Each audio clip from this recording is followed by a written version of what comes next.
high school football here in the state of Georgia. Welcome to the Boneyard in Zebulon, Georgia, as tonight we're bringing you live coverage of Pike County Pirate football. It is the season opener, and we are so glad to have you on the broadcast here with K13 Media. As you can see on your screen, we've got the Crawford County Eagles in the house. They are getting warmed up. Beautiful brand new P at the 50-yard line, and there they are, our Pirates from Pike County High School, led by second-year head coach Stephen Holmes. It is a great night to be here in Zebulon. It is a very, very warm night in Zebulon. There is no doubt about that, but I tell you what, we'll all take it because it is opening night for the high school football season. Let's welcome you inside for the first time tonight to the Advanced Roofing and Interiors broadcast booth. Hello, everyone. I'm Chad Feltman, joined by former Pike County Pirate himself, Chris Childress, is here with us. We are on top of the press box here at Pike County High School underneath the Advanced Roofing and Interiors broadcast booth. And Chris, we've talked about it, we've texted about it, we've emailed about it, we've had lunch and dinner. It's time to get down to business. Now, welcome to the opening night of 2025. Man, Chad, isn't this going to be exciting? Look, last year we go to Crawford County and we take them 34-20. Yep. This year they're coming to us, and they're looking for revenge. We're not going to give them to them. We're not going to give it to them. I'm so excited to be here, Chad, up here on the rooftop with you guys, wind blowing. We may have to hold the tent down. But I tell you what, man, I could not be more excited to be here with you and Eric. Yep. Wow, just I'll hold on to you as we kind of work through this. We may have to be a team here tonight. Thomas Boswell, Advanced Roofing and Interiors, loaned us the tent for the shade and the potential rain, and we may just turn into anchors here tonight on top. What'd you call it, the crow's nest? The crow's nest. I think it's I was looking at the ship stuff, and I guess when you go to the top of the mast on the ship, it's called the crow's nest. So maybe that's what Google said. One thing's for sure, we got a good breeze up here now. There's a breeze. There was no breeze at 1:30 when we got here earlier today to set up. I thought we were about to touch the sun. It was so hot today. So Chris is here. Glad to have you here with us tonight. And like Chris mentioned, third member of our broadcast team here tonight, our producer, our director, our analyst, our statistician, the man running everything for us here tonight, Eric Edmondson. You flatter me. In the house you flatter me This so is the much, only Chad. time I'm going to talk good about you. So listen, Chris has already had his good talk for the day. That was at pregame dinner. Oh, y'all there's no silent good treated talk, me. so. Oh my God, we'll talk about that in a second. It's your first call with the media's team. Gotcha. Yeah, look, y'all get the roost and y'all are sitting there eating in the pregame. I show up fashionably late. Of course. Right, I was fashionably late. And get there, and the guys they pretend like I'm not there. Like I just hit a home run, and it was my first one ever, and I walk in, and then the guy's like, listen, when you're at Ruth's restaurant and you've got the all-you-can-eat buffet, do you really think we give a crap about this guy walking in? Apparently you don't. We're digging into mashed potatoes and chicken tenders and catfish fillets, and I didn't even notice the guy came in. Eric, did you? I was pretty locked in on the green beans. The green beans were fantastic tonight, so I was pretty dead set on finishing those before I acknowledged anything. Woohoo! Yes. Outside of the field of vision. Yes. If we lose the tent tonight, Thomas Boswell, Advanced Roofing and Interiors, is going to get some great PR. That's all we can promise here tonight. Hopefully, our broadcast booth camera will hold on for the night. We cannot promise you, but we're at least going to start. We're just going to chill here and hang like this right here. So, ladies and gentlemen, on a serious note, we cannot thank you enough for joining us here tonight. It is the very first broadcast K13 Media here with Pike County High School, and it is going to be a great season. Second year for Coach Stephen Holmes here at the helm of the Pirates. And again, along with Chris and along with Eric, we are just glad to be here. Michael Penn is on our camera for us here tonight. You can hear Michael Moody on the PA system here. You'll be hearing him throughout the year all year, and it's just going to be a whole lot of fun here tonight. And gentlemen, we get Crawford County, another team here tonight who Pike has seen a lot throughout its football history, a team that Pike has thankfully beaten a lot through its football history. But this is the start of the whole season. Everything begins here tonight with Pike, and then next week we're at Harrelson, and then we go down to Americus. And it's just going to be a fun season, and we are thrilled to be here, and a big thank you. We could not do any of this without a couple of people to mention before we get started. Of course, first and foremost, Coach Stephen Holmes, the head coach for the Pirates, but also the athletic director, Paul Moon, who I met with back in May, Chris, here on a Friday night for a jamboree. And at 5 o'clock on a Friday night in May, the Pike County Middle School team was getting out here ready to play. And, Eric, I don't think you could have fit another person in the stadium. And I was sold then, Chris, with a middle school game at 5 o'clock on a Friday, the community turnout. And it's just great to be here now. So special thank you to Coach Holmes and to Paul Moon, the AD. But this is a special place, a place you know all too well. And I know you've been excited to get back to. Look, man, this is in Pike County, there's not a lot to do. So on Friday nights, what you're going to do is you're going to show up here. And it doesn't matter what the football teams look like in the past and any other thing. We show up and we root these guys on. And we could not be, the buzz in this community that's been following Coach Holmes has been just electric. I swear, everything that man does, it just amps everybody up. He's got the kids in the weight room. He's got them looking physical. The boys look like they've been eating. There was a cool thing that kind of happened in the pregame, or the earlier in the past couple months, was they were kind of working out. And he told the parents, he goes, these boys are going to eat after every practice. And by and large, after every practice, somebody from the community fed these kids. That's how bought in this community is. I cannot be more excited. I'm a baseball guy. And I love the Pirates up on the hill at the Jack, but the energy that I'm feeling right now Pretty cool, isn't it? Man, I'm telling you what, I don't think I've ever felt anything like it, Chad. I'm super excited about just wearing this Crawford team out tonight. Well, all three of us are from small towns where there's only one high school in the entire county. Eric and I won't tell you where we're from or where we graduated from, but let's just say that we're all three from a one-horse town. And Eric, without mentioning where you're from, you get what this is about too, man. Only school in the entire county, small town, Friday night, high school football, man. Absolutely. And, you know, my high school career was just based around Friday nights. While I wasn't on the field wearing pads, I was up in the stands and, you know, causing some more entertainment. But it truly is nothing like it. You know, when you hear Friday Night Lights, you think immediately small town, but a lot of people don't know the geographic location. When I hear Friday Night Lights, it is Georgia. There's nothing like Georgia high school football specifically because, like you said, Chris, in a lot of these towns, there's not a lot you can do other than go and support the community, and I think that's what's at the core of a lot of this is community, and that's exactly what Coach Stephen Holmes stood for when he came here from Manchester a couple years ago. Well, and support is what we've had too, not just from the coaching staff, from the administrative staff, but from all of our partners who you're going to be hearing from throughout the night as well. It has been so cool to meet so many new people here in the Pike County area, the business owners, the community leaders, at lunch yesterday with the Chamber of Commerce ladies, the restaurants.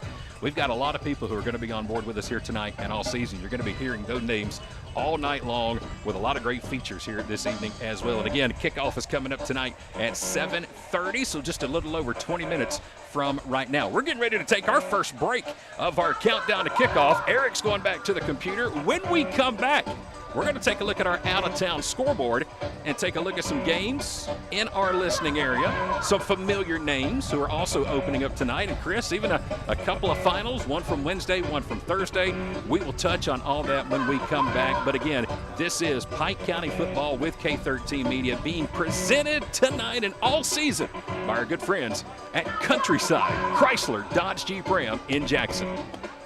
By now, you probably know that Countryside Chrysler Dodge Jeep Ram sells more vehicles than any other dealership on the South Side. But don't take my word for it. Check out our Facebook page. That's where you'll find your friends, your neighbors, your family, and your coworkers, all posing with their brand new rides. What are you waiting for? You could be next. Shop our huge online inventory at countrysideautomotive.com, and let's make 2025 the time to find your new ride at Countryside.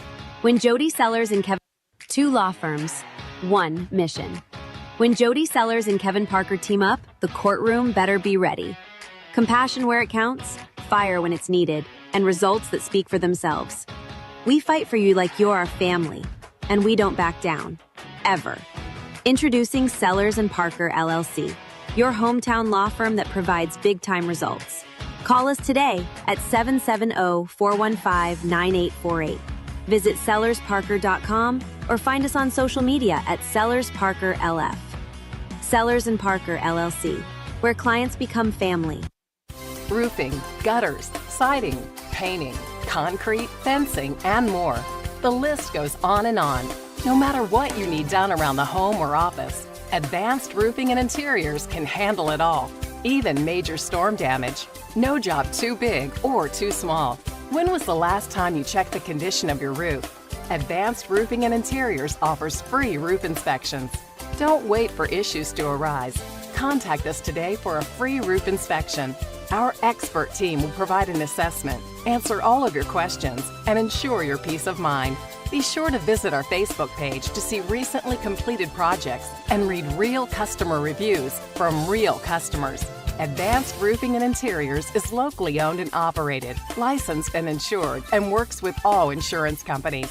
Visit us online at advancedroofingandinteriors.com to learn more and to see all services we offer. All right, everybody, welcome back to the Boneyard here at Pike County High School in Zebulon. It's the countdown to kickoff alongside of Chris Childress. I'm Chad Feltman, Eric Edmondson on the controls for us.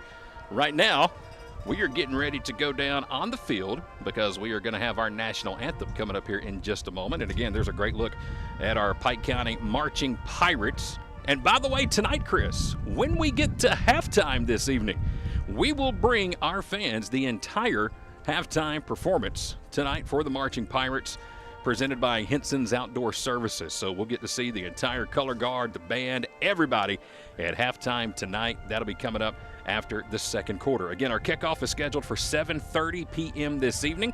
It is Pike County and Crawford County coming up here at Pike County High School in Zebulon. We should have our national anthem coming up very, very soon. And then right after that, another great feature that we're going to bring you tonight.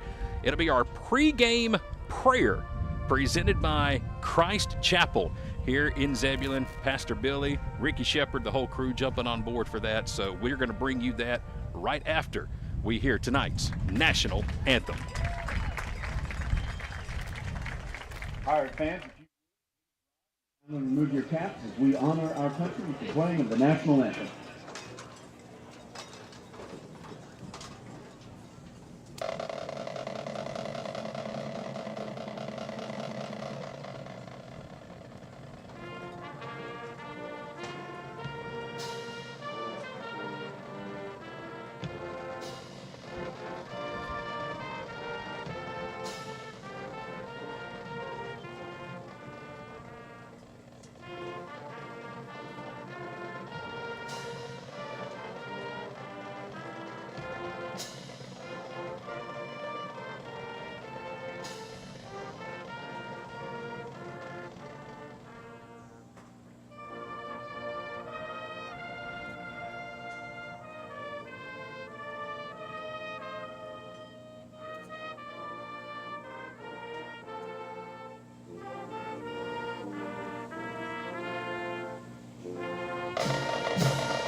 Pike County High School football fans, it's Friday night. It's time for football again. High school football is a special, special thing, especially in the South. It's time for some football. This is Pastor Billy Smith from Christ Chapel Community Church, and I just want to start off this season with a word of prayer over our team and our coaching staff. Would you pray with me? Lord, I pray for Coach Holmes and all of his staff, for every player. I pray that they have the best season they've ever had, and they're able to play at the highest level of their abilities. I pray, God, for safety over the players that are playing for us and our opposition this year, that they have safety. I just pray that you bless this season in the wonderful name of Jesus. Amen. Hey, if you're a church goer in Pike County and you have a church home, would you just support it? Would you encourage your pastor? Would you go and participate and engage and get involved? And if you're looking for a church, we'd love to invite you to Christ Chapel. It's right across from the schools. You probably see it all the time. We start on Sunday mornings at 8 o'clock, and we have a second service at 9:30 and a third service at 11:15. We'd love for you to join us for one of those service times. On Wednesday nights, we gather at 6:30. There's something for all the teenagers, the kids. There's over 50 life groups for adults to get involved with, to learn and grow together. We just want you to have a great, great church experience in Pike County. I pray that football season this year is awesome for the Pirates. Let's go Pike County football. Number 59, senior Everybody, Mr. welcome back Godfrey to the Mahomes. Boneyard in Zebulon. We are continuing on with the the countdown defensive tackle, to number kickoff 55, here senior tonight Drake as Wright. Pike County is getting ready to take on Crawford County at the Starting at Boneyard defensive right end, number here 69, at Pike senior County High Jalen School. Hudson. Chris Childress, Chad Feltman. Chris, we just had our At pregame linebacker, prayer. number And 63, I know having Johnson Pastor Billy and the Anderson. folks from Christ Chapel is great for us, and I know they At mean a lot to you linebacker, number personally. 33, Wow, Max Billy is Storm. what an amazing human being that is. The pastor here at the At Zebulon linebacker, campus number here 4, Max at McBrayer. Christ Chapel. I tell you what, Linebacker number when the 35, county gets Greg really Cook. big on Sundays here in Pike County, in quarterback, Zebulon, number 6, there's probably senior more Danny Lawrence. folks in Zebulon on a Sunday At quarterback, than there number are 8, the rest of the week Taylor for the Nick. power of Christ that's coming out of that building that's being safety, preached number by 13, Pastor Billy senior Smith, Rocco Barton. led by Ricky Shepard Starting and his at strong crew, safety, Thomas number 1, senior Bell, Ethan who's the Luna. lead choir guy there. What a wonderful, wonderful church that is. Billy Smith, we absolutely love you and love what you've done to our community. That church is growing. Yeah, They're- absolutely. They're in Lamar. And to have They're a in pregame prayer here before a high school football game, pretty doggone cool, too. So thank you to the folks from Christ Chapel, Pastor Billy, and everybody over there as well. All right, we told you we're going to talk about some other games in our area tonight. Eric is down on the controls right now. Chris, Eric's got some games we're going to be watching here tonight, and it is all coming from our Express Sanitation Services scoreboard. You're going to be hearing all night long about scores from all across our listening area and viewing area. And again, it is all brought to you by Express Sanitation Services. Want to say thanks to the crew. Coming through Zebulon the past 2 days, I've seen nothing but black trash cans with red lids all over the county. Man, that is something that's kind of new to Pike. When a few years ago, Nick Adams, he started Express, and he's a hometown guy. He's a guy that saw a need, and that man came in here. He brought those dumpsters. He brought those trash cans in, and I don't know if there's a Pike County that doesn't have a black and red trash can. Well, let's talk about some of those games tonight. Come on back, Eric. Eric's going to come up and join us. He's got the cell phone right here. He's got all the scores. Just don't trip over the chair. He's right trying here. to get me. Yeah, And it's a Lamar's long way just trying down. to get me. But Eric Edmondson is here with us tonight, and he's got the games we're going to be watching. Let's first start with, I guess, a couple of finals. Yeah. We'll start Wednesday night. We had a final, Callaway and Prince Avenue. Absolutely. Was our first game, and Callaway, a team in our region that we're going to be keeping an eye on all year. Absolutely. Callaway, as you mentioned, is in the region. They're going to be a good team this year. They did fall to the Prince Avenue Christian Wolverines 40-17. So obviously a tough competition with themselves. They're a great squad, and we're going to see them later on this year. Can't wait to see them. Can't wait to see how the Pirates are going to be going against them.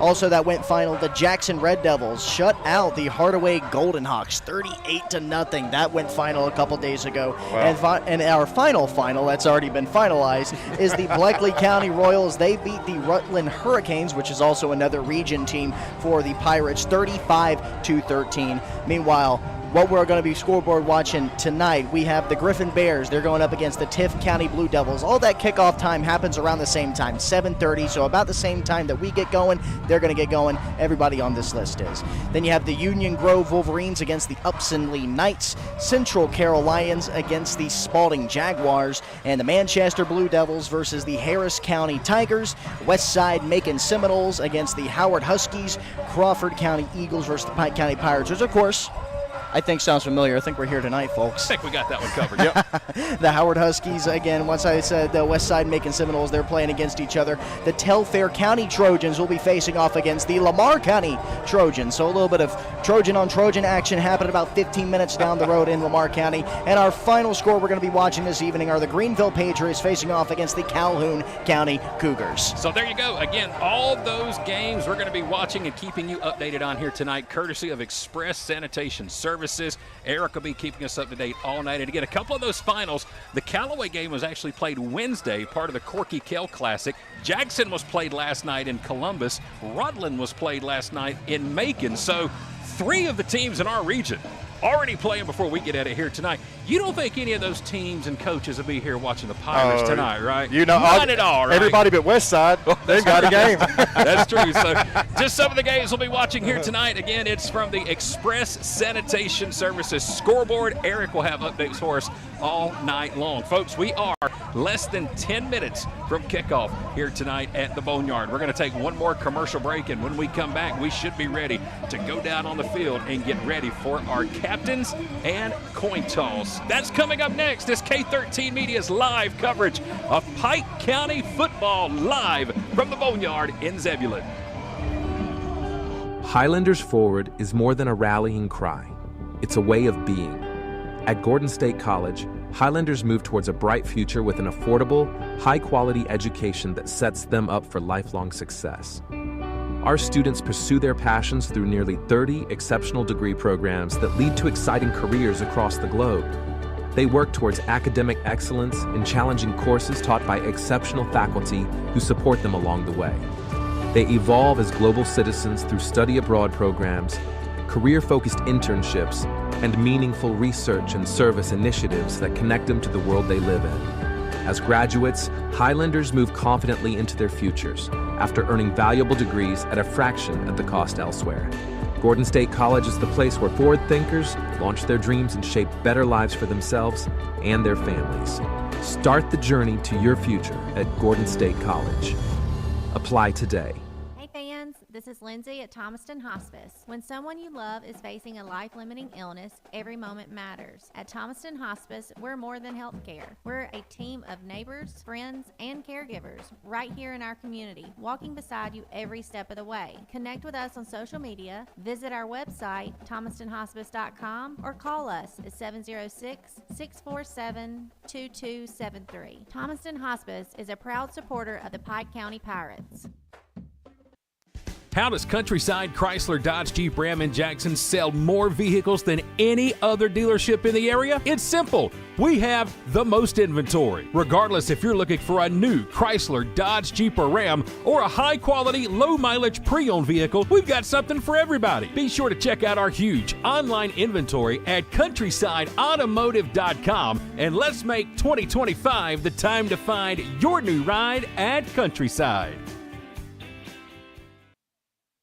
All right, everybody, welcome back. It is almost time for kickoff here tonight as Pike County is at the Boneyard getting ready to take on the Eagles from Crawford County High School. Again, alongside of Chris Childress, I'm Chad Feltman in the booth tonight. Eric Edmondson producing and directing. Michael Penn is on the camera for us here tonight, and we are coming to you live from the Advanced Roofing and Interiors broadcast booth high atop the Boneyard here in Zebulon. All right, we should be just about ready to meet tonight's captains. We've got a good shot on the field right there, and I'm breaking out the binoculars because Lord Smart knows man.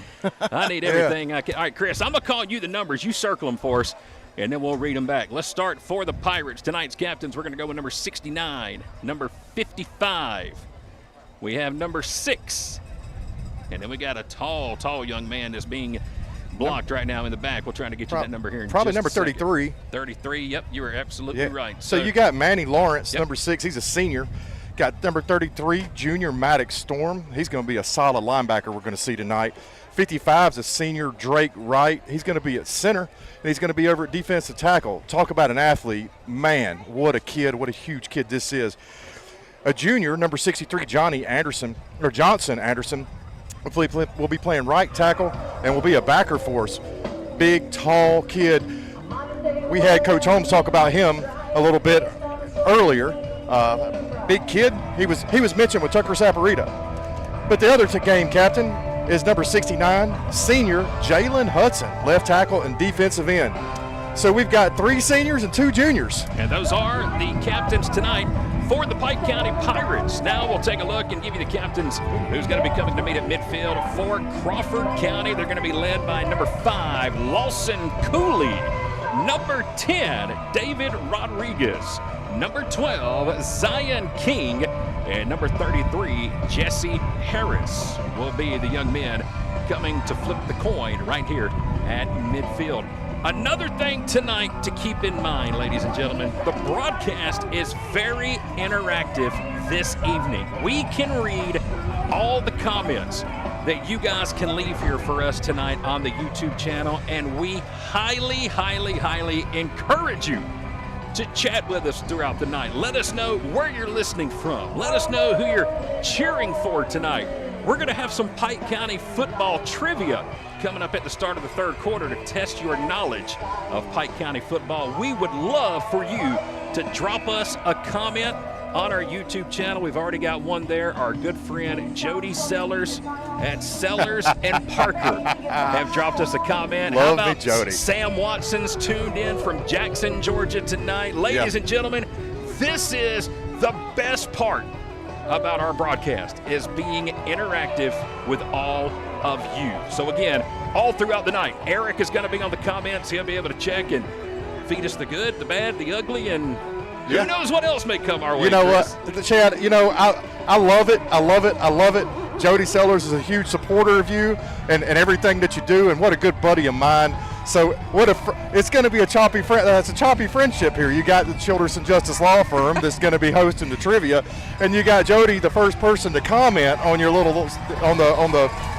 on the chat there. On the chat here. I love it. Jody is a great guy, great attorney. Jody was asking who your favorite lawyer is. Family lawyer, Chris. Who my favorite lawyer is? Well, is there anybody else but me out there? No, man. If I 100%, Jody Sellers will absolutely take care of you.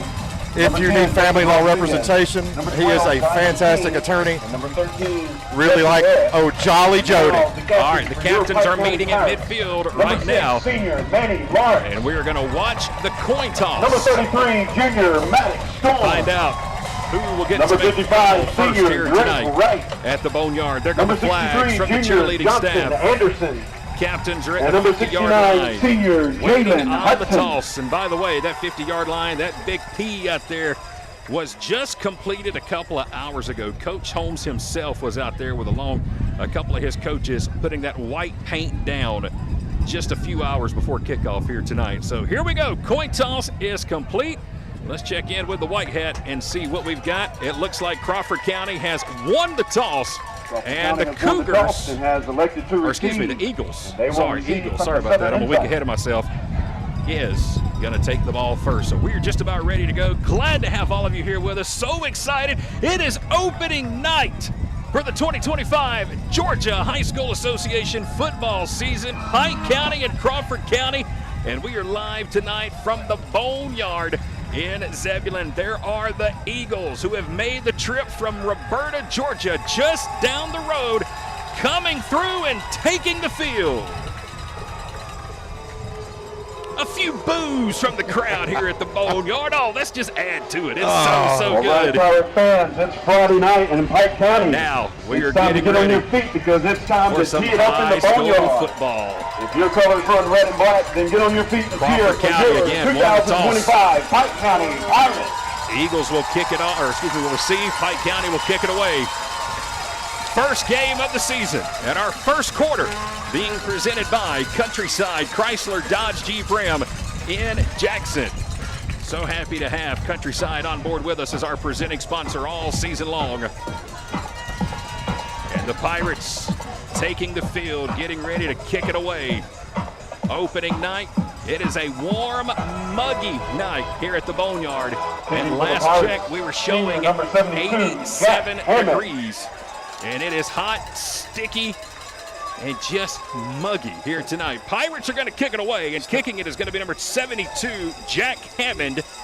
And back to return it for Crawford County, a couple of deep men led by number 4, Jamal Willis.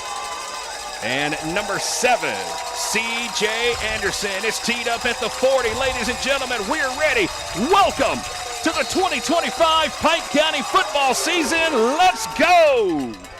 Kickoff is going to sail over the head of one of the up men around the 30-yard line. It'll sail out of bounds, and Crawford County should take it up around the 35-yard line Kick goes out of bounds to begin the ball game.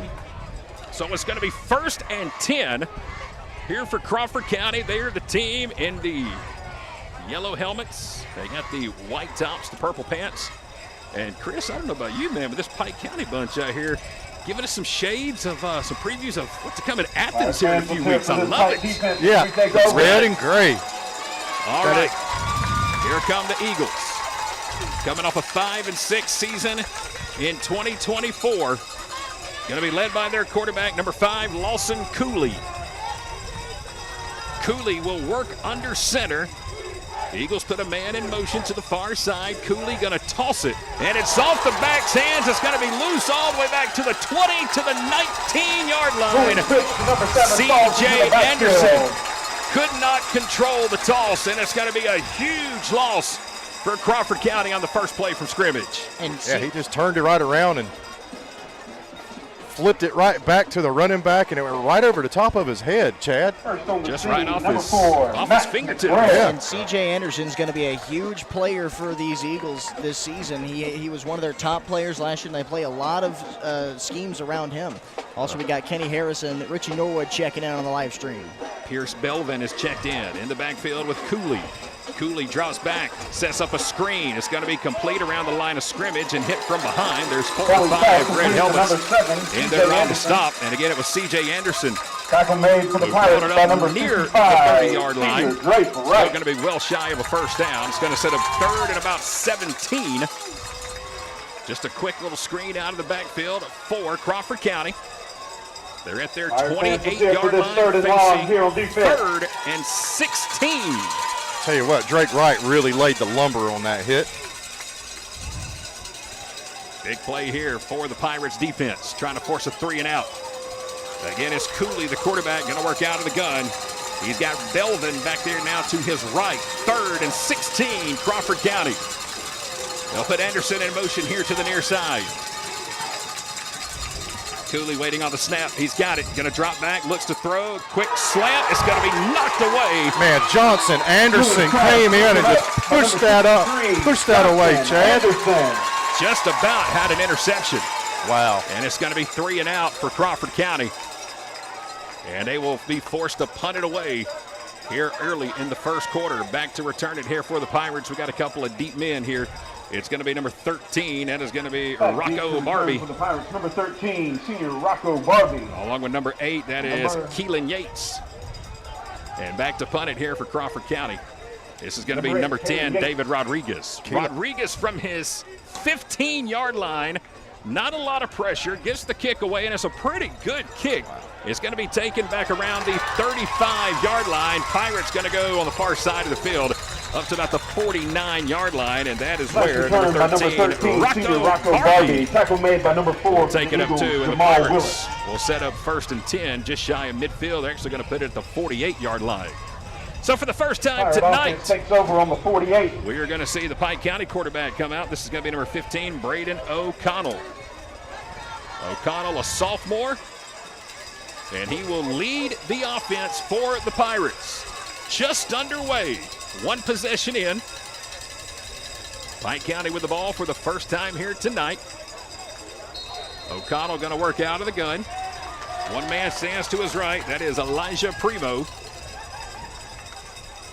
O'Connell gets the snap. He'll hand it off. Nope, going to keep it. Now he'll roll to the near side, looking to throw. He'll dump it down, and it's going to be dropped just after midfield. In and out of the hands of number 13, Rocco Barbie. And it'll set up 2nd down and 10. Had he caught that ball, Chad, he might have had at least 15 yards in front of him. But like O'Connell may a little softer touch next time. That was definitely a line drive. A little out in front of Barbie. And it'll set up 2nd down and 10 now for the Pirates. Lights are on, sun setting behind us. Pike County near midfield, 2nd down and 10, just underway in the first quarter. Again, O'Connell will work out of the gun. This time he will hand it off. Nope, going to keep it again. And he is going to be thrown down for a loss in the backfield. Number 42 went on the stop for the Eagles. That's Belvin. Pierce Belvin. And it's going to be a loss of about 4 to set up 3rd and 14. Twice now, looked like he was going to give it to Elijah Primo, and he basically gave that one to Primo, but took it right back out of his hands. Yeah, and it's going to be very interesting the type of scheme the Pirates want to run this year with O'Connell, because they had a very good rushing QB in last year that averaged about 60 yards a rush with his kit. So it's going to be very interesting how they want to deal with the sophomore this season. Let's see what the Pirates do here on 3rd and long. They've got 14 yards to go for a first down after the 4-yard loss. O'Connell, the sophomore, drops back, pressure off the ends. He'll step up. Now he'll tuck it. He's going to keep it. He'll run, dump it away, and had a man wide open at the 35-yard line. O'Connell's pass was intended for Rocco number 13. Barbie. Barbie lost his footing as he was trying to cut, and it's going to set up 4th down. Yeah, for the Pirates. Boy, if Barbie catches that one, Chris, he could skip into the end zone for 6. Well, you know what I did like to see about that first drive is there were some guys that were open, and there were just some misses from O'Connell out to Barbie. When that connection starts getting made this game, wow, it's going to be an air raid, Chad. Jack Hammond will come and punt it away, his first punt of the night. He'll stand at the Pirates' 30-yard line.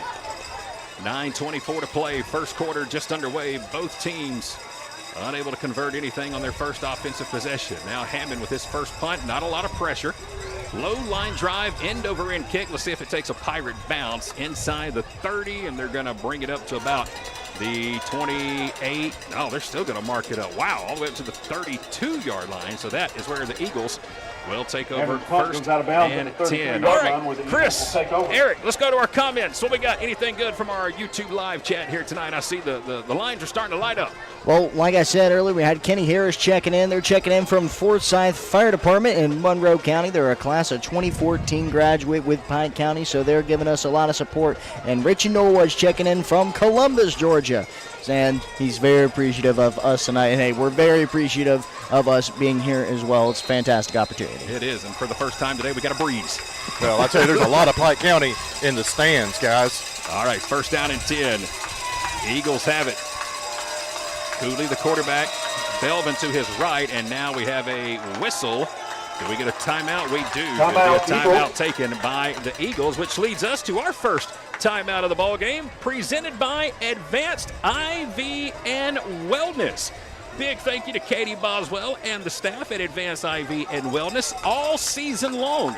You're going to be hearing us talk about Advanced IV and Wellness. They want to get you back to feeling 100% so you too can be the MVP of your own life. Be sure to check out their Facebook page, ladies and gentlemen. It's Advanced IV and Wellness. Get all the details. They can come to you.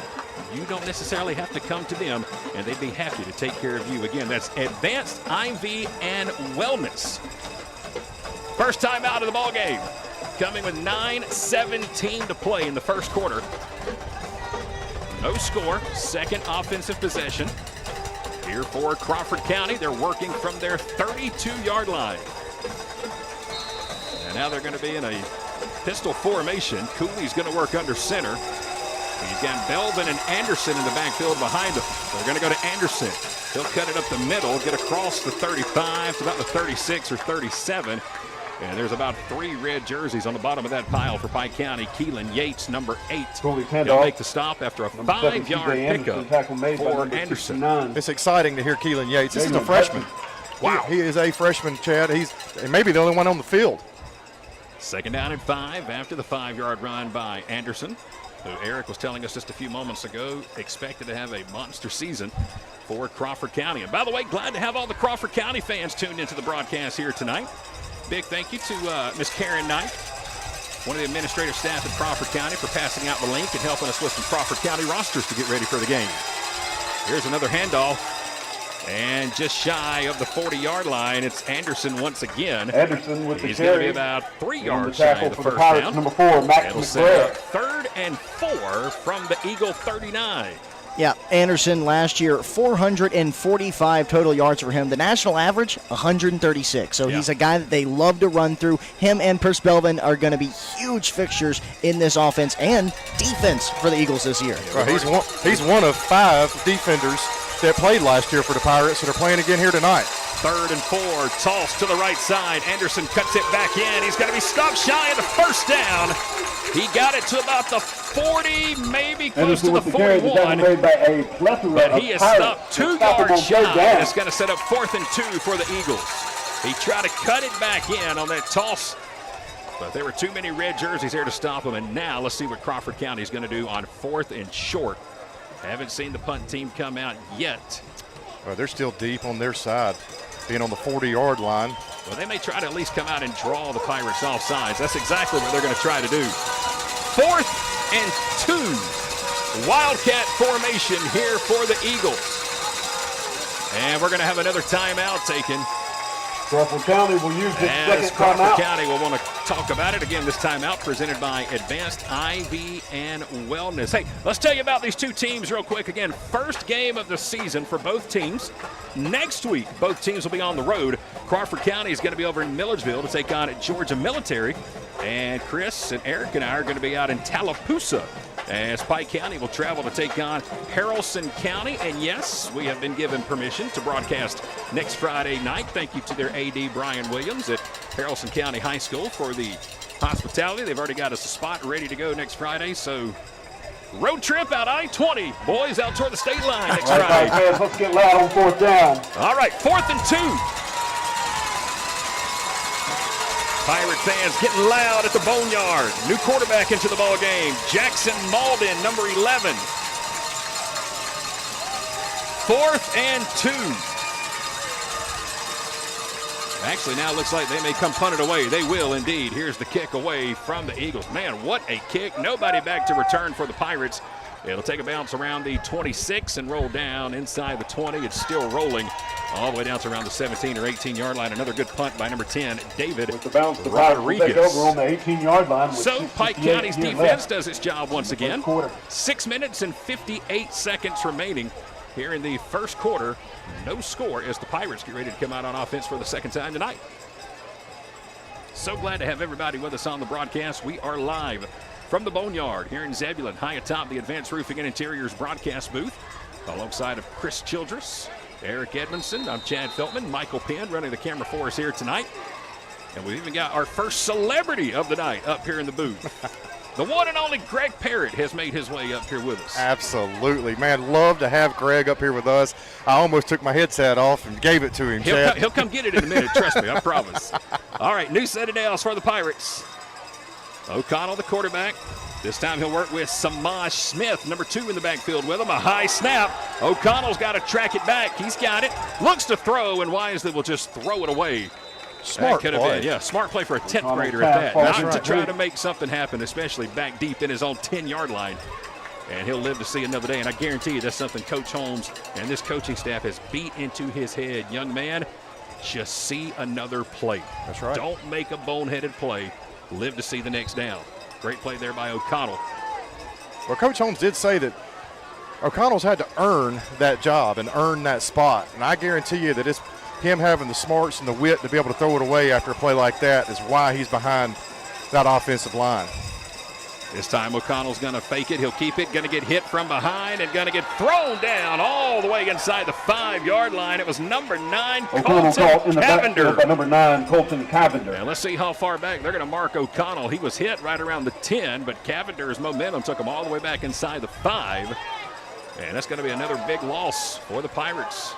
Yeah, they're going to put the ball, still waiting to see where they're going to spot it. They're going to put it back, it looks like around the 11 or 12, almost where the initial contact was made. So it's going to set up third down at about 15. Clock runs, 6:15 to play. Opening quarter, no score. Live from Pike County tonight. Season opener, Pirates and the Eagles. Two teams that have seen each other many, many times. And a timeout taken again by Crawford County. That is it for the Eagles. Wow. They have used all 3 timeouts Fans, in the first 6 minutes so look around of this first half. Hey, that gives us a moment real quick to check in with our Express Sanitation scoreboard. Tonight, some of the teams we're going to be keeping an eye on throughout our listening and viewing area. Eric Edmondson's going to give us some updates. Probably not a lot of scores right now, but Eric can give us 3 or 4 games, and teams are going to be watching throughout the night. Yeah, it doesn't look like too many people have gotten the scoring underway just yet, so everybody's still about the same as us, still a little bit flat coming out the gates. It is the first game of the season after all, and there is some weather in the surrounding area, so I wonder if many people are maybe holding off for a pocket to pass or so. We're thankful enough to where we've It's passing us right now. Yes, knock on wood, it stays Where's that way. wood up here? Yeah, well, it looks beautiful around us. The sky is beautiful. All right, big third down here for the Pirates. Again, Crawford County just used its third and final timeout of the half. And we're 6 minutes into the ballgame. Third down, 15. O'Connell, empty backfield. He's got 4 receivers to work with. Tight ends over to the left side of the line. O'Connell drops back, pressure coming. He'll scramble here near side at the 10. Got to be hit around the 13 and is able to get out of bounds. Up around the 15-yard line. He's going to get maybe 2 or 3. Not enough for a first down. Took a pretty big hit at the end of that play, but he's okay and he's up. But again, Pike County going to have to punt it away. And it's going to bring up 4th and about 13. And now the Pirates going to be deep in their own territory. As number 72, Jack Hammond gets ready to come punt it away. He's going to be standing almost on his goal line, Chris. Yeah, this is looking like a game of field possession right now. And standing from his goal line, this might be the best field position that Crawford County is going to see so far today. Let's see how much pressure they bring here. They've got 2 men back to return. Here's the snap. No pressure at all day to kick it off the side of his foot. Going to be a short kick into the crowd here just in front of us. And that ball did not get a lot on it. And let's see exactly where the officials are going to mark it up at. Right now it's looking close to the 30-yard line. And we'll see exactly where they're going to mark it. But either way, Crawford County is going to start this drive with incredible field position. Well, that's right, Chad. This is maybe the first time that Crawford County's got to enter into Pirates territory, done through defense. It's just back and forth, 30-yard line. They have 30 to go. So here we go with 5:48 to play. Opening quarter, no score. And like Chris said, it may be that field position kind of game tonight. Eagles have it, 1st and 10. They're at the Pike 30. And again, it's Lawson Cooley, the quarterback. Pierce Belvin in the backfield with him. 1st down and 10, Crawford County.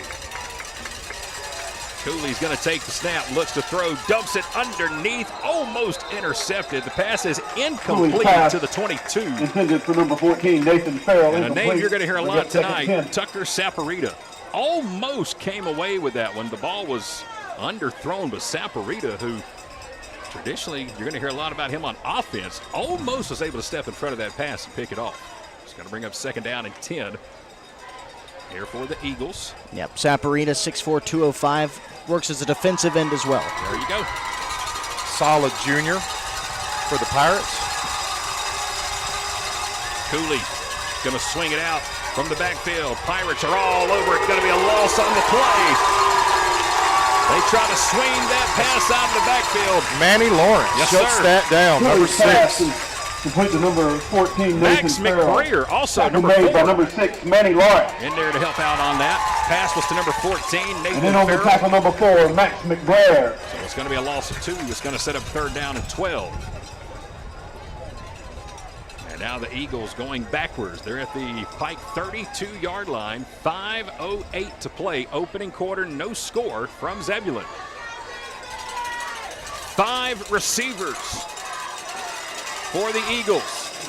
Cooley drops back, looking deep, down toward the end zone. There's nobody there. There's no flag on the play.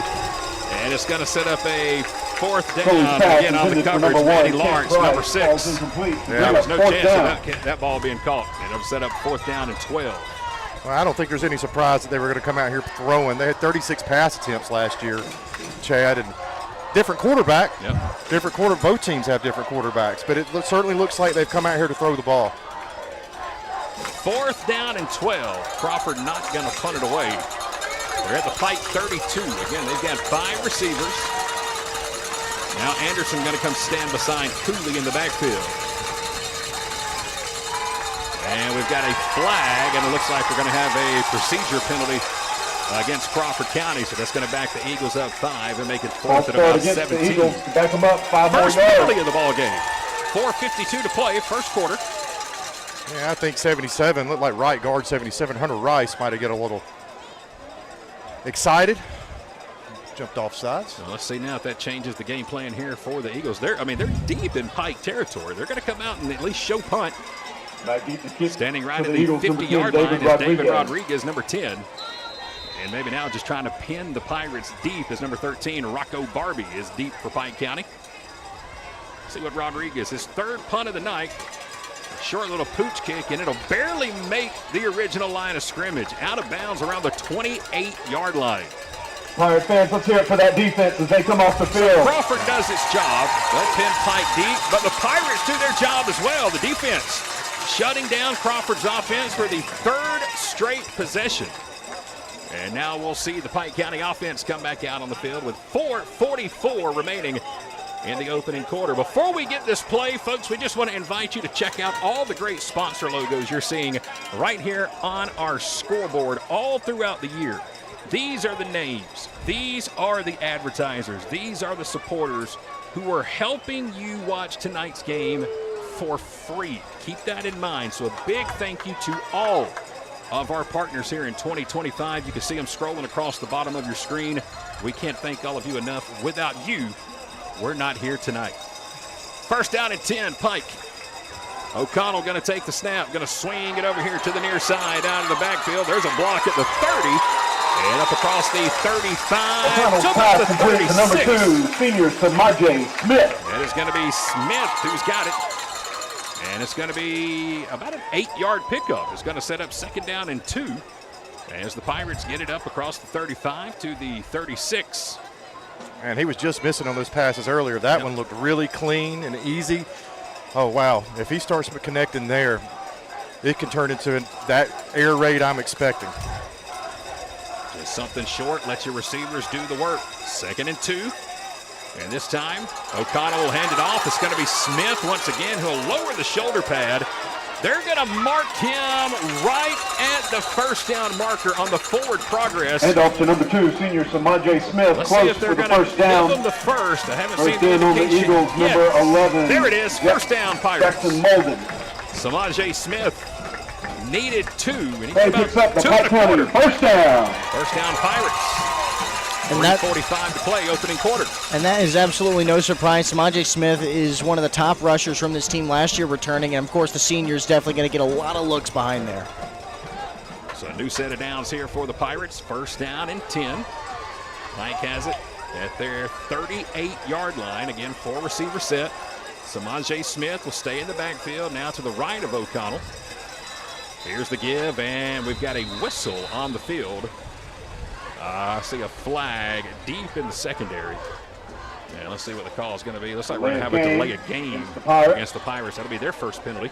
And that'll back up Pike County 5 yards. Hey, again, tonight on our YouTube channel, we are watching all the comments coming in tonight. And boy, there's a bunch of them coming through, and that's what we love to see. So if you're listening and watching to the broadcast tonight, feel free to drop us a comment.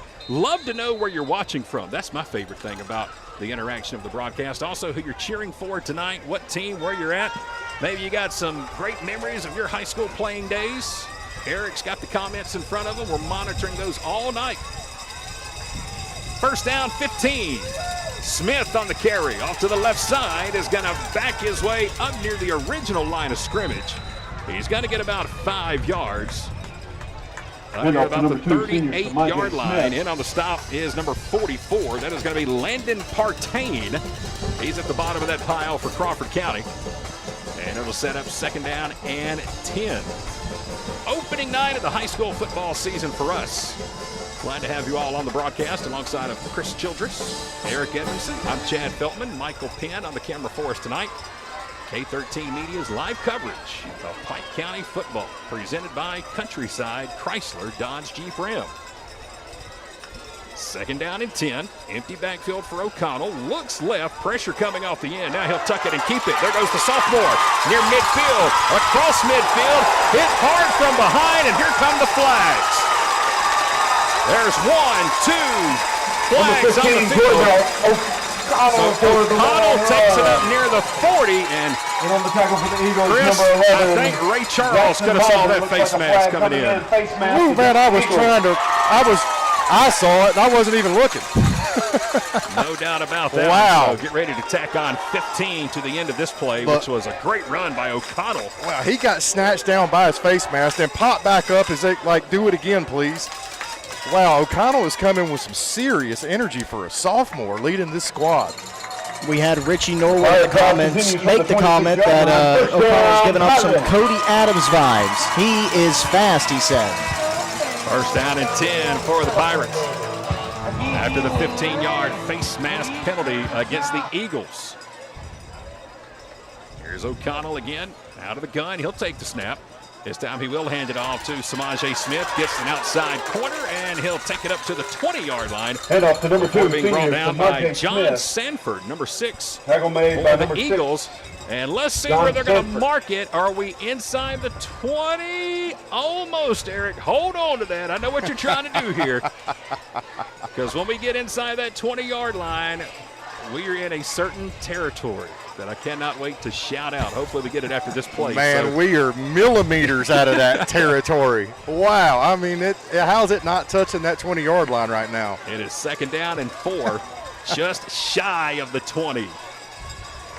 3 receivers out to the far side. O'Connell takes the snap and a whistle before the play. We are going to have a false start against Pike County. Yeah, it was a Johnson Anderson. Pirates is going to back us up. So now we'll be looking at about 2nd and 9. 1:20 to play, first quarter. No score. It has been a defensive ball game so far, but for Pike County, without a doubt, this is their best drive of the ball game.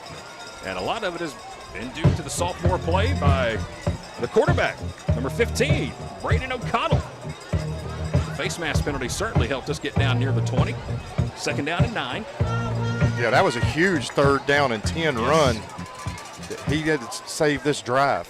O'Connell out of the gun. Samaje Smith to his left. O'Connell will fake it, wants to throw. Going to have to hurry. Spins, breaks one tackle, gets rid of it, and a little too high at the 20-yard line as he was trying to find Tucker Saporita. O'Connell's pass And it'll intended set for up number 18, 3rd Tucker Saporita, falls and 9. incomplete. We were so close to that 20-yard line, and now, doggone it, I know somebody's out there waiting on us to say their name, but we were 6 inches shy, I promise. So close. We were touching the paint, Chad. We were touching the paint. Oh, boy. It's 3rd and 9. 1:12 to play, opening quarter. Lights are on, sun setting behind us here in Zebulon, Georgia on a muggy, hot, sticky Friday night in Pike County. O'Connell going to hand it to Smith, breaks a tackle, cuts it back in, bounces off one of his linemen, and Samaje Smith will get it up to about the 21-yard line. Senior Samaje Smith with He's a got to nice be move about down to the 20-yard line. 4.5 yards shy of a first down. We'll call it 5. And now let's see what Pike Tackle County wants made by to do the here. Eagles, Looks like we're number going to try a 44, field goal. Landon Harton. So it's going to be 4th and 5 from the 21. And we're going to be looking at a 38-yard field goal attempt by number 72, Jack Hammond. Holding will be number 24, Legend Godin. 38 yards. Right in the middle of the field, trying to get our first points of the ball game. Again, Legend Godin will hold. The good snap. The hold is good. It's a low line drive. The kick was no good, but we had a timeout. Wide left, where the Pike County defense will take over there at the 20. Wait a minute. Hold on. I heard a timeout. Yes, timeout before the kick. What a great timeout with 19 seconds left here in the first quarter, right before the ball was snapped. Coach Holmes comes out, calls a timeout. Another timeout presented by Advanced IV and Wellness. So the 38-yard field goal was plenty long enough, just a little wide to the left. But we're going to get a chance to do it again and try to get our first points of the ball game. And if we do get our first points of the ball game, we have a very special promotion to tell you about that's going to be going on all season long for the Pirates. When a team scores, we will be adding to our Points for Paul's program. Compliments of Bark Avenue Pet Grooming here in Zebulon. Had a chance to meet yesterday with Ashley Griggers, Candace and the crew, Chris, every time a point is scored this season, Bark Avenue is going to match that dollar for dollar at the end of the year with a donation to a local rescue and humane society. So if we score 800 points this year, they're going to cut a check on Giving Tuesday, right after Thanksgiving, to that rescue group. So we won a lot of points this year, and how cool would it be if this were the first 3 points of the season and the first $3 to the Points for Paul's program. We're going to try to make it happen. Again, from the left hash, Legend Godin will hold. 38-yard attempt. Jack Hammond trying to get the Pirates on the board. Bad snap. Low kick. It's got the distance. It is good. And number 72, senior Jack Hammond. 38-yard field goal. Eagles, How 0. about the job by Legend Godin? It was a bad snap. He had to climb the ladder and get it, brought it down, and Hammond drilled it from 38. So there are our first 3 points of the season. It's also our first $3 of the year for our Points for Paul's program, once again presented by Bark Avenue Dog Grooming here in Zebulon. Thank you so much to Ashley Griggers and the crew. The first of what we're hoping many this season. Chad, let me tell you, there were 3 timeouts quickly by Crawford. Yep. Coach Holmes calls his first timeout, allows his kicker to kick one as he calls it. Froze his own kicker almost. Throws his own kicker, but turns around, he gets a good kick. All right, Hammond's got it teed up at the 40 with 13 seconds remaining here in the first quarter. Pike's on top 3-0. Little pooch kick here. Will it stay in bounds? It's right around the 20, and it almost tiptoed that sideline down around the 21-yard line, but it goes out of bounds again, and it'll give Crawford another new set of downs up around the 35-yard line. Not a bad idea. I guarantee you these two guys back for Crawford got a ton of speed. We've already seen it with number 7, C.J. Anderson, Jamal Willis, number 4. You may not see those two gentlemen see a kickoff to their way all night long. 13 seconds remaining. First quarter, Pike is on the board first. 38-yard field goal. And we are getting ready for another kickoff. Crawford says, we want you to kick it again. They really want to return it. No. So Hammond, once again, will tee it up. This time, though, he'll be back at the 35 instead of the 40-yard line. 3-0 Pike, 13 seconds to play opening quarter. Huge crowd here with us tonight at the Boneyard on Camouflage Night. How about the student section? We'll get a good shot of them here in just a moment. Here's Hammond's kick. Same thing, pooch kick. It is going to be fielded this time from the 32-yard line. Up across the 40 to about the 44. Safarita. Nope, that's not Safarita. Beg your pardon. That's Brady Henson, number 10. Number 4 for the Eagles, Jamal Willis. And we'll make the stop on number 4, Jamal Willis. For the Pirates, number 6, Manny Lawrence, and number 10, Willis did Brady get a Henson. chance to return it. Not much. And that should set us up with one final play before the first quarter comes to an end. There's 7 seconds on the clock. Lights are on. Friday night in Zebulon, Georgia. Glad to have you on the broadcast here with us this evening. 38-yard field goal from the Pirates. Jack Hammond is the only score of the quarter so far. And let's see if this will be the final play of the first. Cooley is going to be the quarterback, and standing to his right is going to be Pierce Belvin. And that will flag from the backfield. We got to delay a game. Nope, illegal substitution will be the call against Crawford County. So that's going to back the Eagles up 5. And it should set up first down and 15 on the illegal substitution for the Eagles. 7 seconds to play. Coming up in between quarters, we will check in on our out-of-town scoreboard presented by Express Sanitation Services. Give you our first updates from games around our area tonight. A couple of finals already from Wednesday and Thursday. Cooley going to work out of the gun. He'll swing it out to Willis on the far side. Willis got a good block. He's got some room to run, and he'll take it up near midfield for about a 9-yard gain. Tackle made by number 6, senior Manny Lawrence. For the first quarter. So a 38-yard field goal by the Pirates has Pike County on top 3-0 at the end of 1. We'll take a quick timeout. When we come back, we'll get you ready for the start of quarter number 2. This is Pike County football presented by Countryside Chrysler Dodge Jeep Ram.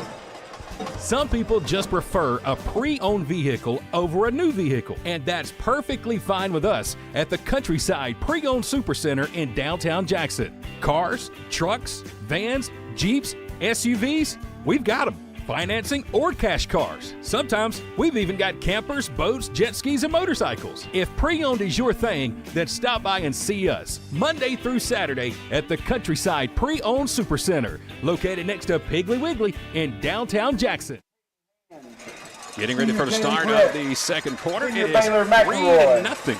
Pirates on the top. Chris Childress to our right as we welcome you back inside the Advanced Roofing and Interiors broadcast booth. We got a big event coming up for this Pirates. I believe a car wash or something coming up for you guys. You were telling me about. So what I understand is from the Touchdown Club, is in front of the 9th grade academy tomorrow. The freshmen are going to wash cars from 9 to 12. All right. The NGA, 9th grade academy, right here on the other side of the building where we're standing. Chris is going to get out. They're going to raise money for the Touchdown Club. Love it. Bring your cars out, line those things up, and let's raise some money for this football squad. And make sure they're good and dirty, too. Make sure they earn that money. Yeah, absolutely. Run them through some of that Georgia red clay. I have heard there's a lot of dirt roads in Pike County. Yeah, find you one and bring it out tomorrow. 3-0 ball game, 12 minutes on the clock, getting ready for the start of the second quarter, presented by Sellers and Parker Law Firm in Griffin and Zebulon. Glad to have Jody Sellers on with us here tonight. It is 2nd and 5 for the Eagles near midfield. They're at their 49. Here's a snap. Cooley going to hand it off to Belvin, who's hit around the line of scrimmage. He will muscle his way forward for a gain of 2, maybe 3. Hit first on that play by number 63, Johnson Anderson. Here's Belvin. And it's going to be short of the first by about, let's call it a Tackle made by number 4, Max McBrayer. And number 63, Melvin was Johnson able to get across Anderson. midfield to the Pirate 49. It's 3rd down. You can hear the Pirate marching band to our left, getting fired up for their halftime performance. It's going to be coming up tonight. We will show you that performance in its entirety at halftime. 3rd down, Cooley. Pass is going to be blocked at the line of scrimmage. Who got it? It looks like it was number 63. Johnson Anderson. Number 63, Anderson put those big Anderson. balls up there. And he was able to knock it down, and it's going to set up 4th down and 4. And it looks like the Crawford County Eagles getting ready to punt it away for the 4th time here tonight as number 10, David Rodriguez, will come back out on the field. I promise a score update from our scoreboard right after this 4th down punt. To receive for the Pirates, number 13, senior Rocco Barbie. Let's see what Rodriguez can do with it again. This already his 4th punt of the night. He'll kick this one away from around his 40-yard line. 4th and 4. Low snap, but he's got it, and it's a pretty good kick. Low end over end, fielded by the Pirates, bobbled for a moment.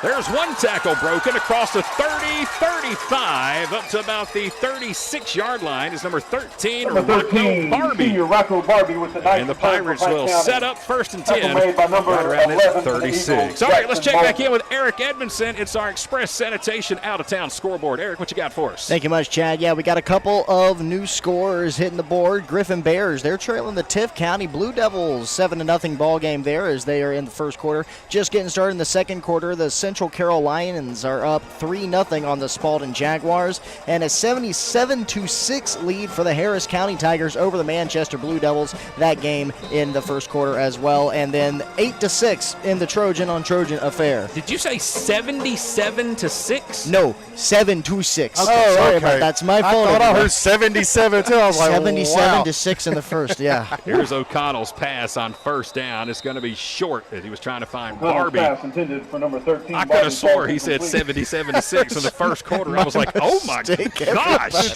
gracious. 7-6. I thought we were making history. Stumbled over that 7 a little bit, didn't I?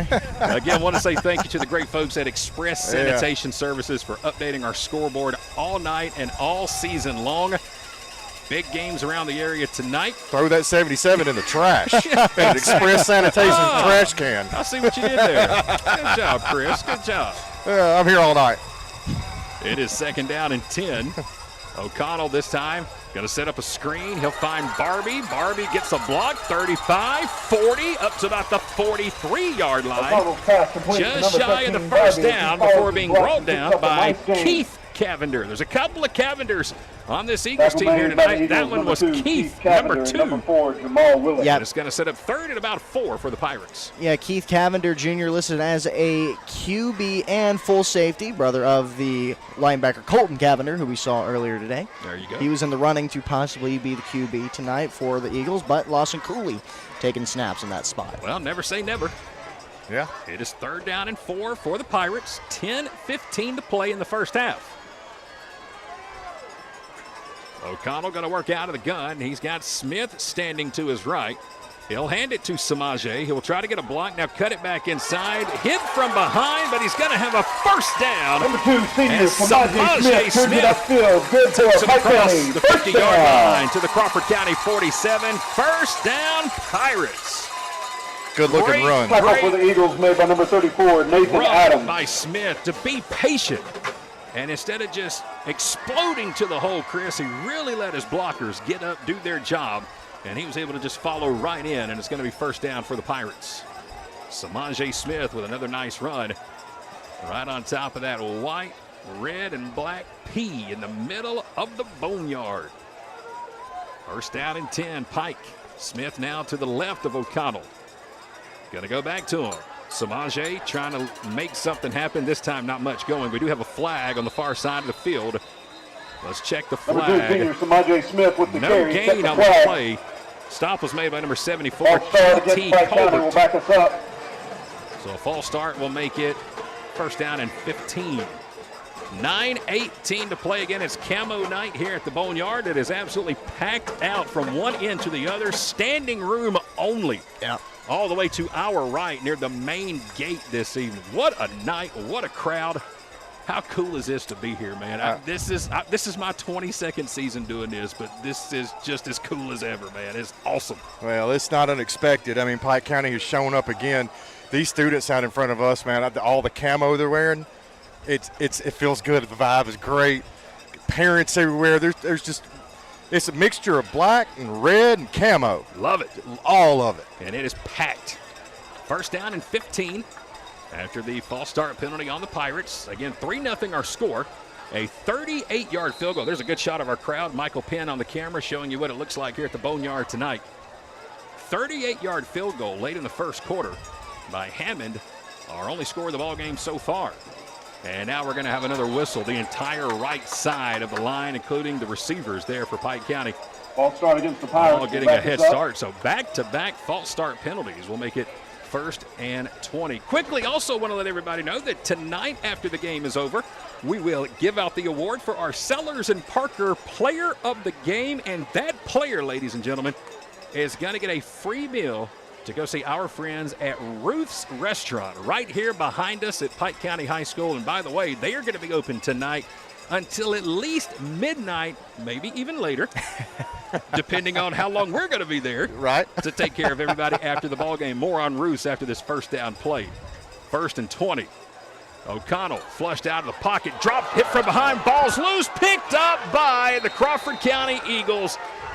O'Connell was hit from behind, and it was picked up by number 11, Jackson Malden. Number 11 for Crawford And there is County, your first Jackson turnover Malden. of the night. Yeah. And that's a big one that's going to give Crawford County great field position at the Pike 36. Good thing 56 Andrew Blake for Pike was able to get there to at least tackle him. Yep. To stop that from getting back for 7 or 6. O'Connell just had it punched away from behind. And there was Malden to pick it up. And it'll be first and 10 Crawford County. The Eagles going to start this drive at the Pike 36. Anderson's in the backfield to the right. Cooley is the quarterback. First down and 10, Crawford. Cooley fakes it, keeps it. Room to run, right side, hit at the 25-yard line and stopped right there. Making the stop, Ethan Luna. Cooley on the carry. And Luna may have saved a touchdown there because Cooley Ethan Luna was on his way to the end zone, faked everybody out, just running that RPO. He kept it. And on the tackle, number 8, Keelan Anderson went left, Cooley went right, and it's a huge gain for the Eagles. It's first and 10 Crawford County. This time Cooley will hand it to Anderson. Saporita is there to knock him down, along with number 69, Jalen Hudson. No gain on the play. 18, It's second and 10. So tonight before the ball game, the K13 media crew had a chance to get over to Ruth's for our pregame dinner. Big shout out to Ryan and the crew. Thank you all for taking such great care of us today. And again, they're going to be open tonight until at least midnight or later. So if you're in the Pike County area at the game, if you're coming to pick your kids up after the game, Ruth's will be open. Be sure to stop by, tell them that we sent you there tonight. And if I can remember our server's name, I'll make sure to tell you to go see her. I asked her 7 times, and I cannot remember to save my life. Pass here is incomplete, trying to find Champ Price. And Price is absolutely leveled. That'll set up third down. There is a flag on the far side of the field, though. Man, Keelan Yates absolutely laid the lumber. Trying to see if we get a call here on the flag. The officials are coming in to talk about it. It would set up 3rd and 11. But let's check the penalty marker first. And we are going to have a false start against Crawford County, so we'll replay second down. It'll be 2nd and 16. 7:46 to play in the first half. 3-0 Pike County. We'll replay second down. Do you remember our server's name? I know I started with an M. Mandy? Misty? Maddie. Maddie? Maddie. Maddie? Maddie. That's what it was, yeah. We're getting the thumbs up from Michael Penn, our cameraman. Maddie took great care of us tonight. Absolutely. Look, let me tell you something. It's a great buffet. Oh, man. Oh, my goodness. I've eaten there since they've been open now for – everybody's been wanting them to open in Pike County for it feels like years. They've been open now for here a couple months. Buffet's amazing. 2nd and 16. They're going to swing it out to Anderson, who is going to get hit before the original line of scrimmage. A couple of red jerseys in there. Number 13, Rocco Barbie. Number 33, Maddox Storm. It'll be 3rd down and about 12. And again, a big thank you to Sellers and Parker, our law firm partner here tonight, who will be presenting our brings up 3rd and long. Let's hear it for our Pirate defense. Season long. Jody's tuned into the broadcast. Already left us a couple of comments here tonight. Yeah, I guess Jody. I guess Jody's listening in. Easy there, Chris. Cooley's going to air it deep to the end zone, and it's going to be incomplete. Pass intended for number 3, all the way to the back of the end zone. He was trying to find Cam Harvey. And it's going to set up 4th down and 12. Something I learned, though, from you attorney guys, y'all were all a small flock of birds. And yeah. You all have fun stories against each other. Well, we have fun stories, and we go to battle again. I've gone to battle against Jody, and the cool thing that's about being an attorney and being amongst colleagues like Jody is you can go to battle in the courtroom, and then afterwards joke around, have a good time. 4th down and 12 for the Eagles. They're going to line up and go for it. Cooley again looking deep all the way to the end zone, and the Eagles have a touchdown.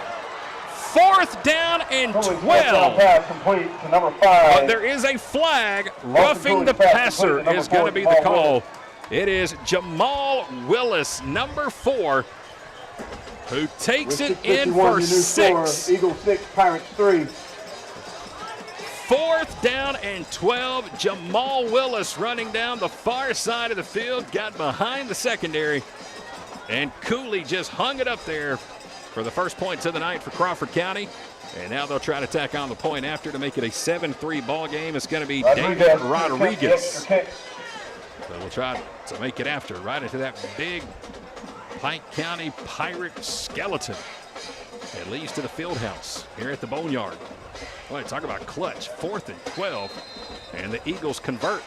Now the point after by Rodriguez. Cooley, the quarterback, will hold. It's a high snap. Off the fingertips. The ball is loose, and the point after won't even have a chance to be executed. But it is 6 for Crawford County. Number 8, Keelan Yates comes touchdown up with the football for the Eagles. Gives us a new ball game. 6-3. Crawford County now leading. That is 6 more points on the board for our Points for Paul's program, presented by Bark Avenue here in Zebulon. That's 9 points total this season. Thank you once again to Ashley Griggers and the crew, who, by the way, they are taking appointments. No appointment needed for nail trims at Bark Avenue. If you need help with a holiday weekend coming up for Labor Day, they also offer boarding at Bark Avenue at Pike Plaza, right off of Highway 19. Be sure to check them out on Facebook. Stop by, see Ashley and Candace and the crew today at Bark Avenue. New ball game, 6-3. Crawford County has its first lead of the night. Touchdown on 4th and 12. And now we get ready for another kickoff. Barbie is back to return, number 13. 6:51 to play in the half. Again, coming up at halftime, we will turn it over to our marching band who is here with us tonight. And we will have our Henson's Outdoor Service halftime show. That'll be coming up at the break tonight. And then at the start of the third quarter, something new this evening. We will have our Pike County football trivia presented by Childress and Justice Law. Wow. And Chris does not even know the question that I have lined up. But here's the deal. For all of you tuned in, I'll ask the trivia question right before the kickoff of the third quarter. If you know the answer, just comment on our YouTube channel. And if you guess it correctly, we'll have a nice prize for you to see our friends at Pike Nutrition. So that's what's coming your way at the start of the third quarter. They're marking it up. Don't forget, at the end of that touchdown, there was a roughing the passer call against Pike County. That's why the Eagles are now going to be kicking off from the Pirate 45. So what do I get if I get it right? You get a good pat on the back. Yeah. And I thank you for sponsoring the segment. Rodriguez with the kickoff. It'll sail into the end zone. No return here for the Pirates. It's a fun segment. And you'd be surprised, man, the I'm giveaways excited. we'll have. So, and I've got a trivia question for all 10 games this year. Wow. I have Already? worked hard. Oh, they're done. Wow. So I can't wait to give our first of the season every Friday night. Then they should be easy because, I mean, that's not putting a lot of work in if you've already got them there. I mean, It took me a while. Really? It took a while to get them. Yeah. But I'm ready to bring them to you. I wish I could bring all 10 in one night. But What's the county seat of Pike County? no, this Pike football trivia. Oh, okay. All right. You already lost at your own segment. Goodness gracious! It's a good thing you're pretty. Just stand there and hang it for a minute. I'm gonna be Chris the Childress. good-looking face. Boy, oh boy! All right, first down and 10, Pike County. 6:51 to play, second quarter. The Eagles have grabbed a 6-3 lead after the touchdown on 4th and 12. Here's a toss to Samaje Smith. Gets a good block outside. And they'll get it up to around the 25-yard line before being thrown down by number 7, C.J. Anderson. Boy, C.J.'s having a big night playing both ways. Number 7, C.J. Anderson. That's going to set up second down and 4 here. Smith got it just across the 25-yard line. We'll call it a gain of 5 for second and 5. Clock ticks. 6:45 to play. First half. Packed house here on the Pirate side. Second down.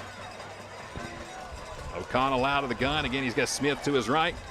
Now O'Connell's going to tuck it and keep it. Wants to throw. Does he have anybody open? He'll dump it off. A little check down. Going to be a first down. Pike County across the 30 up near the 35-yard line. Number 13, And it's Barbie. Barbie for a Pike County Just first a down. check down from O'Connell to Barbie. Barbie takes it up the sideline. Tackle made for the Eagles. Number And it's 4, going to set Jamal Willis. first down and 10. We got another out-of-town scoreboard update coming your way after this first down play. Eric Edmondson is giving me the card over here. I hope that was a card and not the finger. He was pointing at the card. Oh, that's what he was Yeah, doing. he was pointing at the card. Sure, we'll go with that. Absolutely, Eric. All right, 77 of them. Eric's got you a scoreboard update. But first, it's 1st and 10, Pike County. O'Connell stands at the 30. Ball's at the 35. O'Connell's going to give it to Smith, who hits a wall of Eagles. Flag comes in. Let's check the Carried by flag number 2, first senior before the scoreboard Samaje update. Smith. We'll check the flag here. It's a 1-yard gain, but there is a flag right where Samaje was running. Maybe a hold coming in. We got a face mask against the Eagles. We have a face mask against All right, the while they Eagles. walk it up, let's check our out-of-town scoreboard presented by Express Sanitation Services with Eric Edmondson. What you got? Yeah, so we got a score update. Griffin Bears have gone up on the Tift County Blue Devils. That's now an 8-7 ball game for them. And, of course, another score update from Lamar County, 15-6. The Trojans have gone up a little bit more on the Telfair County Trojans. And the Howard Huskies, 14-0 against the Westside Macon Seminoles. First down and 5 after the face mask penalty. 6:18, 6:16 to count. Clock counting, I should say. Pike County getting close to midfield. Here's O'Connell out of the gun. Wants to throw, sets up a screen to Barbie. Barbie's got it across midfield into the Eagles territory. Up near the 40-yard line. First down, Barbie. The play picks up a Pike County first down. What a beautiful play over the middle. Nice, easy throw. Connell looked calm. Just laced right over to Barbie. Keith Cavender. Perfect, quick little look.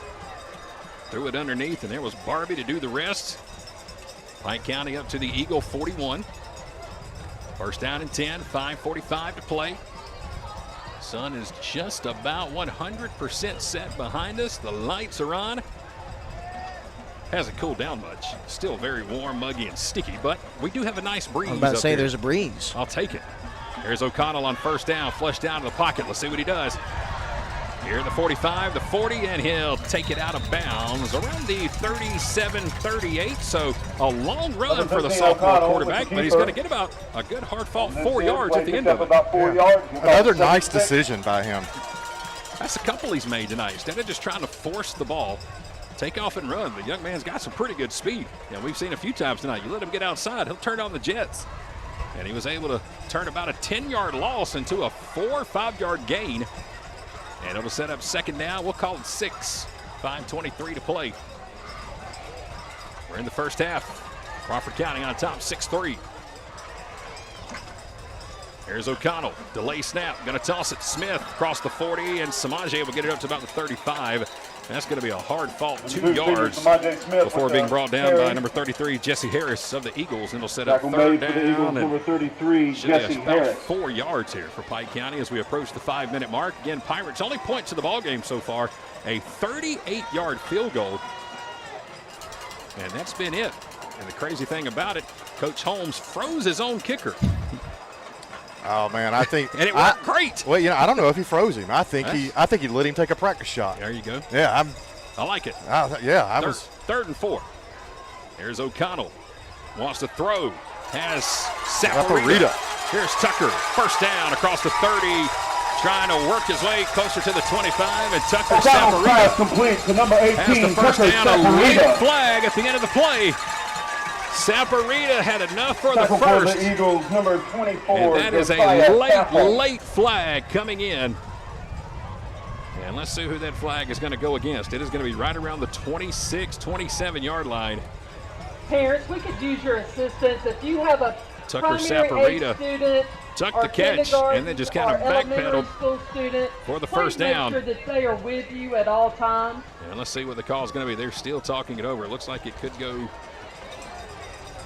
I don't want to. Maybe they're talking about what's on the menu tonight at Roofs. I'm not quite sure. Well, it's They've coming been in it for a while, but here it comes. Maybe. Looks like it's going to be against the Pirates. Going to have a dead ball foul against Pike County. Personal foul against the Pirates will back us up. Well, wow. 4:33 to play. Well, I'm gonna tell you what. Well, the way Saparita, when he caught that ball, they were bouncing off of him. Maybe they called a personal foul on him because they just couldn't get him down. But it came so late, well after the whistle blew. I mean, these guys were getting up off the ground, and then the flag came in. So the good news is Pike County will keep the first down. The bad news is they'll lose 15 from the end of the play, A new set of downs. which is going to put the ball around the Crawford County 43-yard line. That'll be first down and 10, Pike County, 4:33 to play in the half. You can hear the marching band to our left getting ready. Again, Crawford County doesn't have any timeouts left. They used all 3 timeouts in the first 6 minutes of the first quarter. I mean, it was bang, bang, bang for the Eagles. First down and 10. Pike's only used 1. Yep. 4:33. Man, it'd be great if Pike could just milk this clock.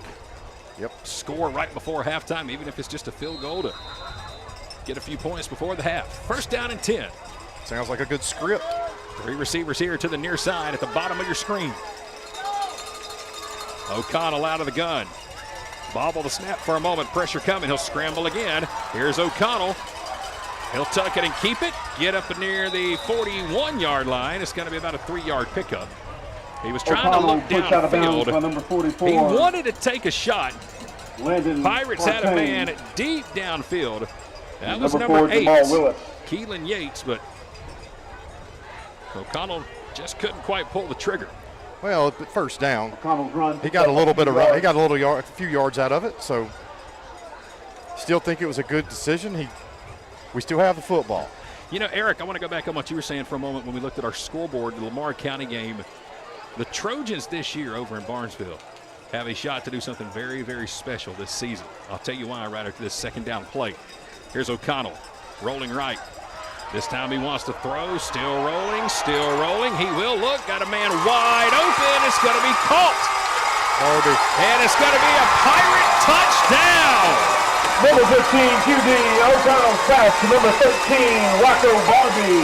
Barbie After a called nice it. move. Made a couple of men miss. And He running to the takes end it zone, in junior for 6. score, Pike County 12. And it should make it Pike a County 9-6 10. ball game. Your Eagles 6. There is a flag at the end of the play. 9-6. Let's check the flag. What a move by Barbie. Man, he could not be more wide open. It was some Number more, 72, senior Jack Hammond. some more back to scrambling the that was Pirates. done by O'Connell that bought time to get Barbie open. Personal foul is the call against Crawford County. 9-6. Pike on top. Had 6 more points for the Points for Paul's program presented by Bark Avenue Dog Grooming. As now we get ready for the point after by Jack Hammond. Again, legend Godin, number 24, will hold. Trying to make it a 10-6 ball game. Hammond already has a 38-yard field goal to his credit. Here's Godin with the snap, the hold, the kick is up, the kick is no good. It is wide right, but it is the first touchdown of the season. And it was a big one. O'Connell to Barbie makes it a 9-6 ball game with 4:04 to play here in the first half. Hey, let's bring you back real quick inside the Advanced Roofing and Interiors broadcast booth. We are glad to have you here with us tonight. Alongside of Chris Childress, I'm Chad Feltman, high atop what Chris calls the crow's nest here at the Boneyard. It's going to stick on. It's going to stick. I like it. We're here with you tonight, our first game of the season. Pirates with their first touchdown, and we're coming up on halftime. Now, I was telling you about Lamar County. Yeah. I had a chance to call their playoff games last year, and they got beat by Northeast Macon in the second round. But Northeast Macon went all the way to play for the state championship game. I'm going to tell you right now, Coach Ellington and that team in Barnesville this season in Class Single A could make a whole lot of noise over in Barnesville. And again, they're playing against Telfair County this evening for their home opener. 9-6. Here we go tonight. Pike County is on top. Substitution infractions enforced on the kickoff. And we're getting ready for another check of our out-of-town scoreboard. First, we got to get Eric to put it back on the field, though. I know Chris and I are pretty and all, but come on, Eric. Come on, fellas. I'm trying to give you a little bit of love on the camera. I know Chris slipped you a 20 before the game. Yeah. All the airtime he needs, I get it. Trying to get more airtime than Jody. Oh, we're going to have this all season long. Can you hear the sourness already? We're not even a half into the year. We've already got the attorney battles going on. Hey, Jody is cool. He's got the Grinch coming this year for Christmas. Yeah, you got to step real the game cool. up, Chris. Step it up. Yeah, I'm not. Yeah, the Grinch. Jody's friends with the Scared Grinch. children. Well, I mean, I guess. Here's the kickoff for the Pirates. Oh, and it's no. going to sail into the end zone. Again, the penalty was a personal foul Number penalty 72, senior Jack against Hammond Crawford just sends the County ball sailing through. at the end of that touchdown. So North that end gave zone. Pike great field position to kick that one away, and Hammond did just that. 4 minutes and 4 seconds remaining in the first half. It is 9-6. Pike County is on top again after we're done here tonight. We'll hit the road next Friday. Going to head out toward West Georgia. We'll be in the Tallapoosa area. Pike County going to be taking on Haralson County. Kickoff is scheduled for 7:30 next Friday night. And to my knowledge, that will be an audio-only broadcast, like a radio broadcast. So very grateful to be able to broadcast home video for you here tonight at our Pike County home playoff games. And again, very grateful just to be able to head out to Tallapoosa next Friday night. First down and 10. Eagles with the ball. Pirates with the lead. There's a carry up to about the 25-yard line. C.J. Anderson on the carry. Tackle made by number 33 for the Pirates. Anderson was on the carry inside of 4 minutes. So you done got Jody talking right now. Oh, yeah. he is all over you. Oh, you know. Jody's going to be up here in this press box. Look, I'm telling you what, Jody doesn't get to participate in trivia. Wow. All right, we're going to hold that right there. If Jody wins it, then I'm taking the Pike Nutrition Eric, drink. Could you imagine Jody Sellers winning the Childress and Justice Law Firm Pike County County trivia tonight. Oh, you know what? Jody, I'm going to text you the answer. Actually, I do want him to win now. I want him to win. Second down at 5 for the Eagles late in the second quarter. Cooley will take the snap, going to roll, throw here to the sideline. Oh, my goodness, what a hit. That's Yates. Laid by Keelan Yates. Number 3, Cam Harvey. He absolutely drilled Cam Harvey. Tackle made by number 33, Maddox Storm, and number 8, and it'll set up third, and let's see. I'm going to tell you much. It's going to be third and about 3. I can't tell you how excited I am to have this freshman on our squad. He's a hard hitter. Wow. Yeah, number 8 for Pike County. This young man brings it, almost like what number 3 at Lamar County used to look like in C.J. Allen. Are we going to get to have 4? We're going to get to have 4 years of this? 3rd and 3 for Crawford County. Cooley going to hand it off to Belvin. Nope, now Cooley, or did he go to Belvin? Yes, he did. He fooled everybody. He got me for sure. Belvin's got a first down. That should stop the clock momentarily. 2:31 to play. They'll move the chains. To number 42, Pierce Belvin. Belvin got it up to the Crawford 34. Again, Crawford used all 3 timeouts number 33, within the first 6 minutes of the first quarter. So they do not have time on their side. 2:20 to play in the opening half. 9-6 Pike County. It's 1st and 10 Eagles. Cooley in the backfield. He's got Belvin to his left. 1st down and 10 Crawford. Cooley going to take the snap. He'll give it to Belvin, who's going to be chased down from behind. There's 1, 2, 3, 4 red helmets in there to make the stop, led by number 63, Johnson Anderson, who made the first hit on Belvin for a loss Tackle made for the by Eagles. number 63, Johnson Anderson, and number 4, Max We called McBride. Anderson's name several times here tonight. And it's going to set up 2nd and 13, 3-yard loss as we approach 1 minute and 40 seconds to play in the first half. Live at the Boneyard in Zebulon. Pike County Pirate football opening night of the 2025 season. Camo night, packed house, lights are on. This is what it's all about. When you hear Friday Night Lights, this is what we're talking about. Approaching a minute to play. And let's see, we have a whistle, and they're going to say Crawford called a timeout.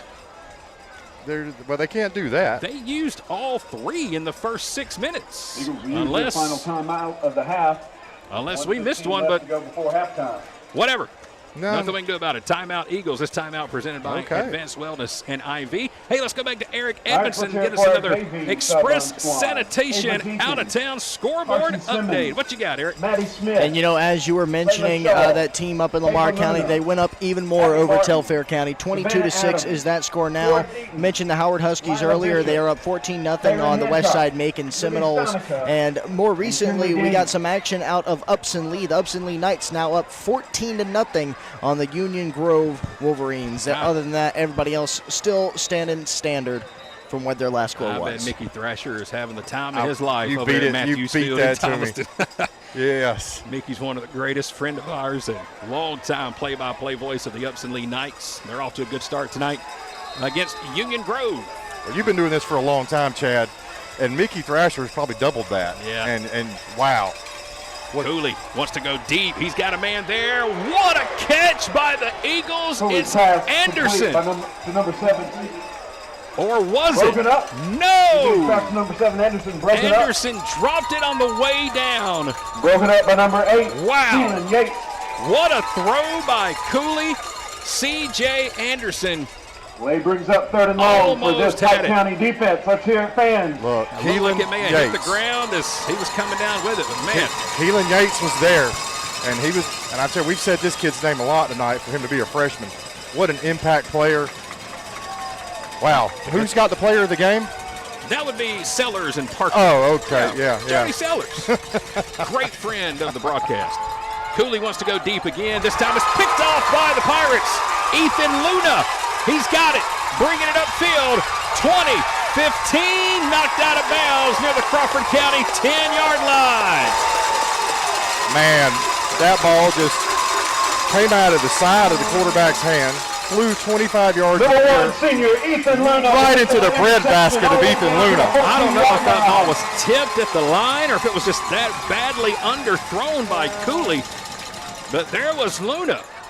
Looking like Michael Harris, the Let's hear it second for in that center D-line. field, That ball just came waiting on out it. suavely. Let's hear it for that Pike D-line. And then Luna takes it all the way to the Crawford 14-yard line. We have a golden opportunity to put some points on the board before halftime. 54 seconds as the crowd starts to chant Luna down here in the student section in front of us. Dual sport athlete, also plays baseball for these Pirates. Ran it all the way back to the Eagle 14. So each team now with one turnover in the ball game.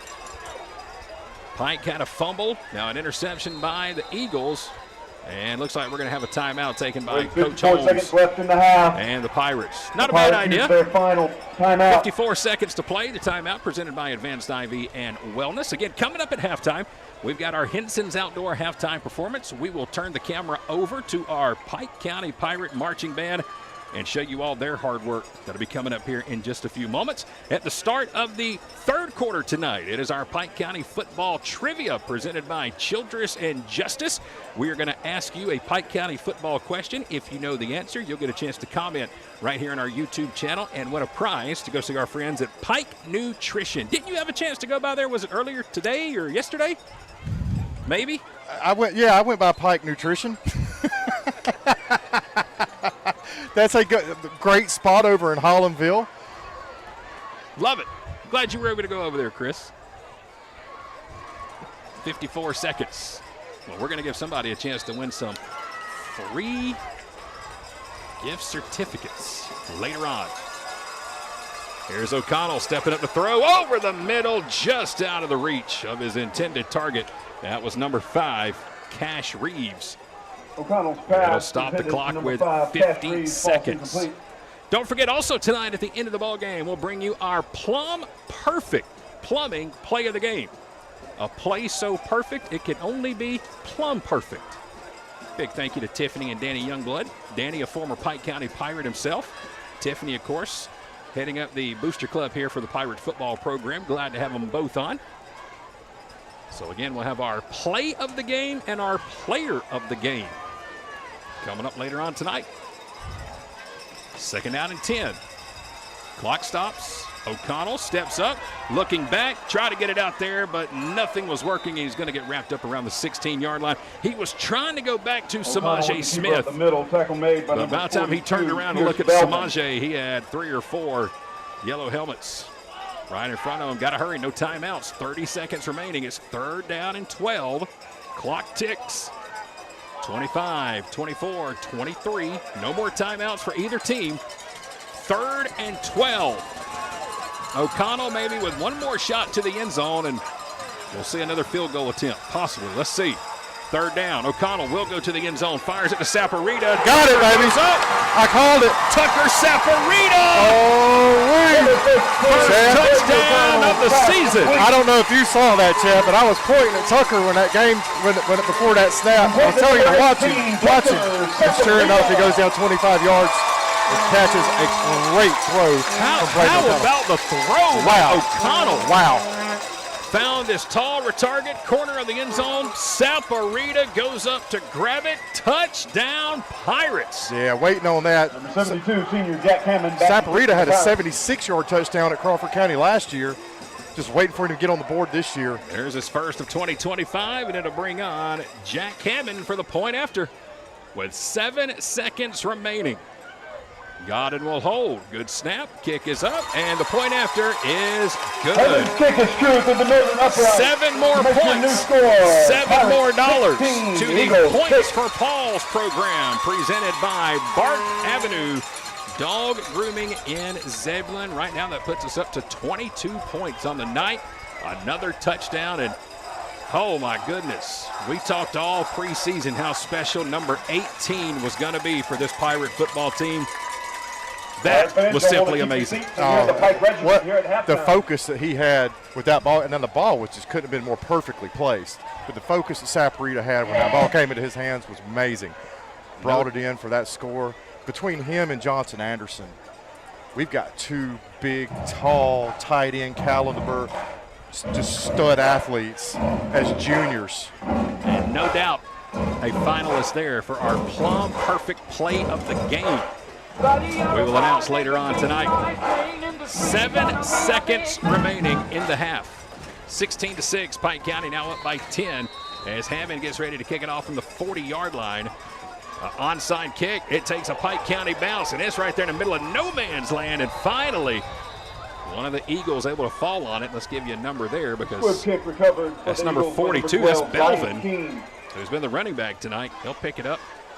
And let's see if Crawford County wants to take a shot before halftime or they'll come out and take a knee. Again, Crawford County won the toss and elected to receive here tonight, so Pike County will also get the ball to start the third quarter. So a touchdown with 7 seconds, and you get the ball back to start the third quarter. Not a bad way to end the first half here tonight for the Pike County Pirates. But first, let's see what the Eagles want to do here. We know Cooley can get it downfield.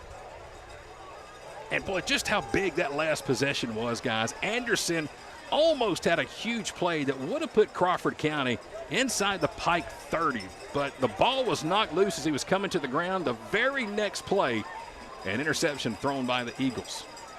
Yeah, shout out Ethan Luna, just being in the right spot at the right time, just having the he's averaging a lot of tackles, but he found himself in the middle of the field, perfect position. Let's see what Cooley wants to do here. Cooley's going to tuck it. He will keep it and get out of bounds, and that's how the first half will come to an end. Actually, that was Keith Cavender, the quarterback, who came in, and it was number 33, Maddox Storm, who made the stop. So we are halfway home here tonight at the Boneyard. A couple of touchdowns and a 38-yard field goal by the Pirates has Pike County on top, 16-6. As we go to our halftime break. We'll take a quick timeout. When we come back, Eric Edmondson on the other side of the break. He'll give you another scoreboard update and get you ready for our Henson's Outdoor Services halftime show featuring the Pike County Marching Band. Again, halftime 16-6, Pike County on top. We are live tonight for Pirate Football presented by Countryside Chrysler Dodge Jeep Ram in Jackson. By now, you probably know that Countryside Chrysler Dodge Jeep Ram sells more vehicles than any other dealership on the South Side. But don't take my word for it. Check out our Facebook page. That's where you'll find your friends, your neighbors, your family, and your coworkers, all posing with their brand new rides. What are you waiting for? You could be next. Shop our huge online inventory at countrysideautomotive.com, and let's make 2025 the time to find your new ride at Countryside. Hey fans, this is Lindsay at Thomaston Hospice. When someone you love is facing a life-limiting illness, every moment matters. At Thomaston Hospice, we're more than healthcare. We're a team of neighbors, friends, and caregivers right here in our community, walking beside you every step of the way. Connect with us on social media, visit our website, thomastonhospice.com, or call us at 706-647-2273. Thomaston Hospice is a proud supporter of the Pike County Pirates. Welcome back inside the Advanced Roofing and Interiors broadcast booth here in the Boneyard, atop of the Boneyard in the Crow's Nest. Eric Edmondson here with you, giving you the sanitation out of town scoreboard. Excuse me for that, everybody. Listen, we've had a lot of action around this entire area. Of course, the Lamar County Trojans are facing off right now against the Trojans out of Telfair County. That's a 30-6 ball game. Howard Huskies 14-0 over the West Side Macon Seminoles, 10-6 here in Pike County, and of course 7-6 Harris County Tigers against the Manchester Blue Devils. We're going to throw it down to the field, starting off our halftime performances with the Crawford County High School. We are proud to present the 2020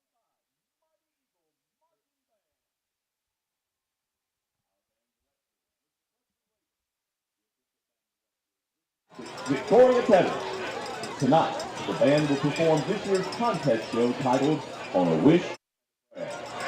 Tonight's performance includes selections from Like a Prayer by Madonna, Please, Please, Please by Sabrina Carpenter, along with Someone Like You and Rumor Has It by Adele. Drum major Stuart Young, is the band ready?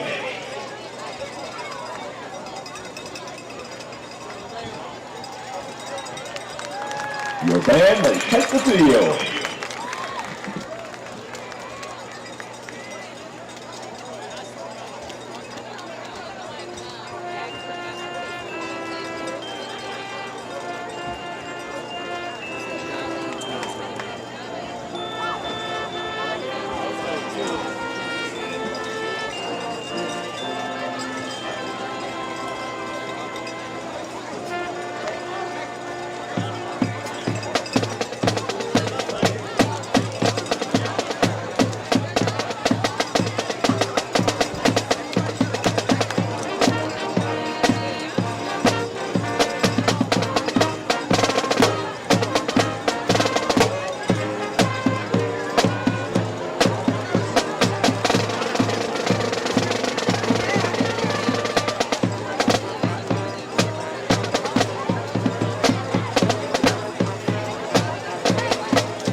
ladies and gentlemen, the Mighty Eagle Marching Band.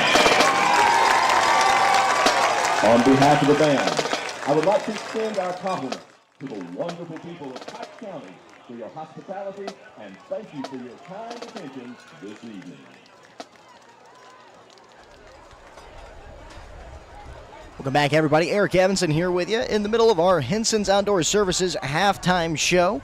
While the Pike County Pirate Regiment takes the field, going to give you a little bit more of a look at our out-of-town scoreboard, again presented by Express Sanitations. The Griffin Bears are up on the Tiff County Blue Devils 15-14 over in Upson Lee. The Upson Lee Knights are up 14-0. Central Carroll Lions are up 17-0 over the Spalding Jaguars. Harris County Tigers 7-6 over the Manchester Blue Devils. Here in Pike County, 16-6 against the Eagles. And the Howard Huskies 14-0 over the West Side Macon Seminoles. The Lamar County Trojans lead the Telfair County Trojans 30-6. And now, ladies and gentlemen, your Pike County Pirate Regiment. And now for your halftime entertainment, the Pike County Pirate Regiment.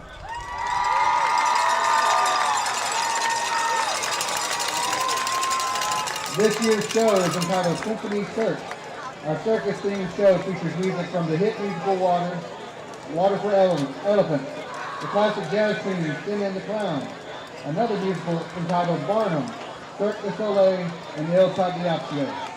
Tonight we will feature soloists Tatum Brown, Will Busby, and Logan Carter.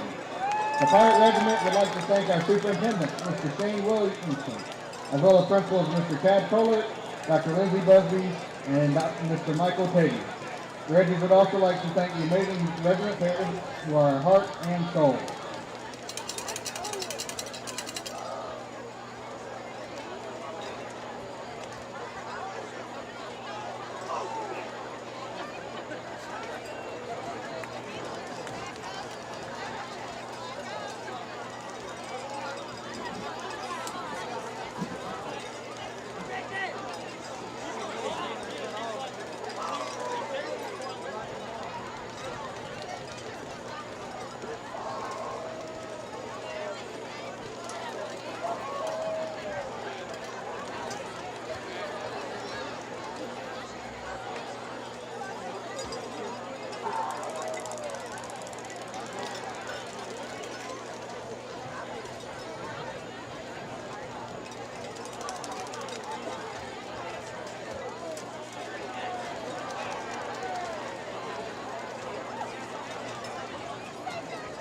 Drum Major Jagger Mayfield, is your band ready?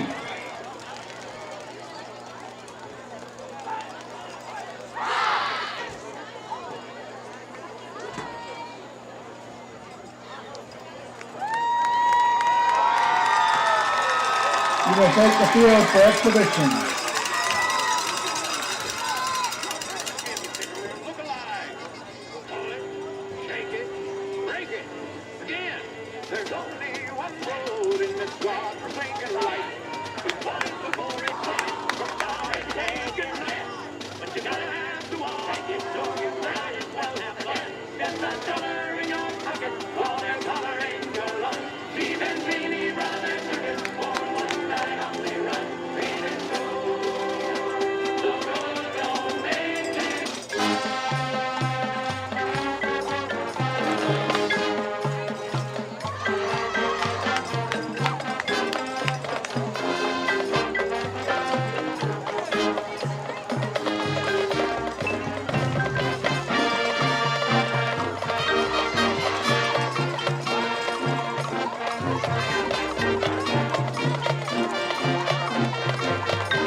Ladies and gentlemen, boys and girls, swashbucklers and scallywags, the Pirate Regiment presents Symphony Circuit.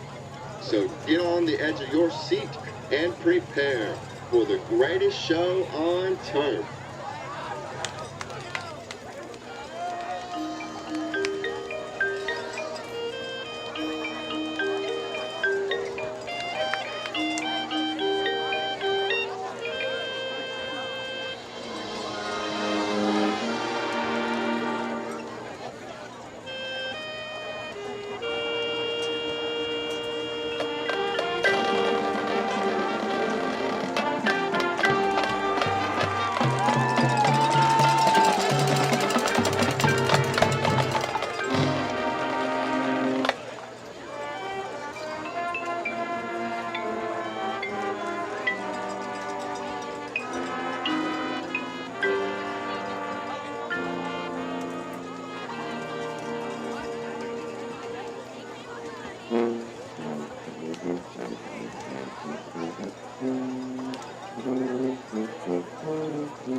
All right, players, let's hear it one more time for your Pike Regiment.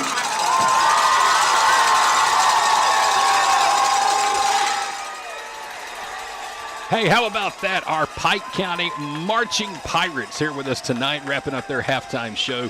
It is 16-6. It's our halftime performance presented by Henson's Outdoor Services. Big thank you to the group at Henson's Outdoor Services for being able to allow us to show you tonight's halftime performance. Henson's Outdoor Services. Big thank you very much. All right, it is 16-6. We are at halftime. Pike County is on top of Crawford County. And let's come back inside the Advanced Roofing and Interiors broadcast booth real quick, because I've got a very special guest right here with me. No, not Chris Childress, who's over here eating jelly beans. Can't get no good help up here. I've got my buddy Greg Parrott here with me. Welcome up to the Advanced Roofing and Interiors broadcast booth. How cool is this, man? Friday night football is back at Pike County. It's good to see you. Good to be here, and we appreciate what K13 Media does for Pike County and the surrounding counties as well. But it takes you a long time to set this up to cover our game. And people like you, what makes the world go round in the sports world, let me tell you. You're good at what you do, and I just want to recognize you for that. Well, thank you very much. There's that guy right there helps me week in, week out. And I'm pleased to be a part of y'all. The invitation is always here if you ever want to come join us. If we need to tell him to go on somewhere, we can just give him the boot. He'll be fine. We'll have Greg up here with us. I just may let you and Greg handle it. Y'all got the relationship, Chris, with baseball. So we're getting ready to start our third quarter. We're going to take a quick timeout. When we come back, we're going to have Chris here with us for our Pike County football trivia. Greg Parrott, as always, great to have up here with us. 16-6 is our halftime score at the Boneyard. We'll be back right after this timeout presented by Countryside Chrysler Dodge Jeep Ram. How does Countryside Chrysler Dodge Jeep Ram in Jackson sell more vehicles than any other dealership in the area? It's simple. We have the most inventory. Regardless if you're looking for a new Chrysler, Dodge, Jeep, or Ram, or a high-quality, low-mileage pre-owned vehicle, we've got something for everybody. Be sure to check out our huge online inventory at countrysideautomotive.com, and let's make 2025 the time to find your new ride at Countryside. Fans, we are back in the Advanced Roofing and Interiors broadcast booth. 16-6 is our score, and now, as promised, it is time for our Pike County football trivia. I guess we got to show this man's logo right here, Childress and Justice. Oh, do you have one? Eric. I don't think. There it is. We got you a logo. Wow, that's pretty good, don't it? That doesn't look bad. All right, let's do this. Let's also give a big shout out to our friends at Pike Nutrition. They're going to be giving a $25 gift card to our winner of our Pike County football trivia. So as we welcome you back inside the Advanced Roofing and Interiors broadcast booth, here's how it works. It's very simple. I'm going to ask you guys a question.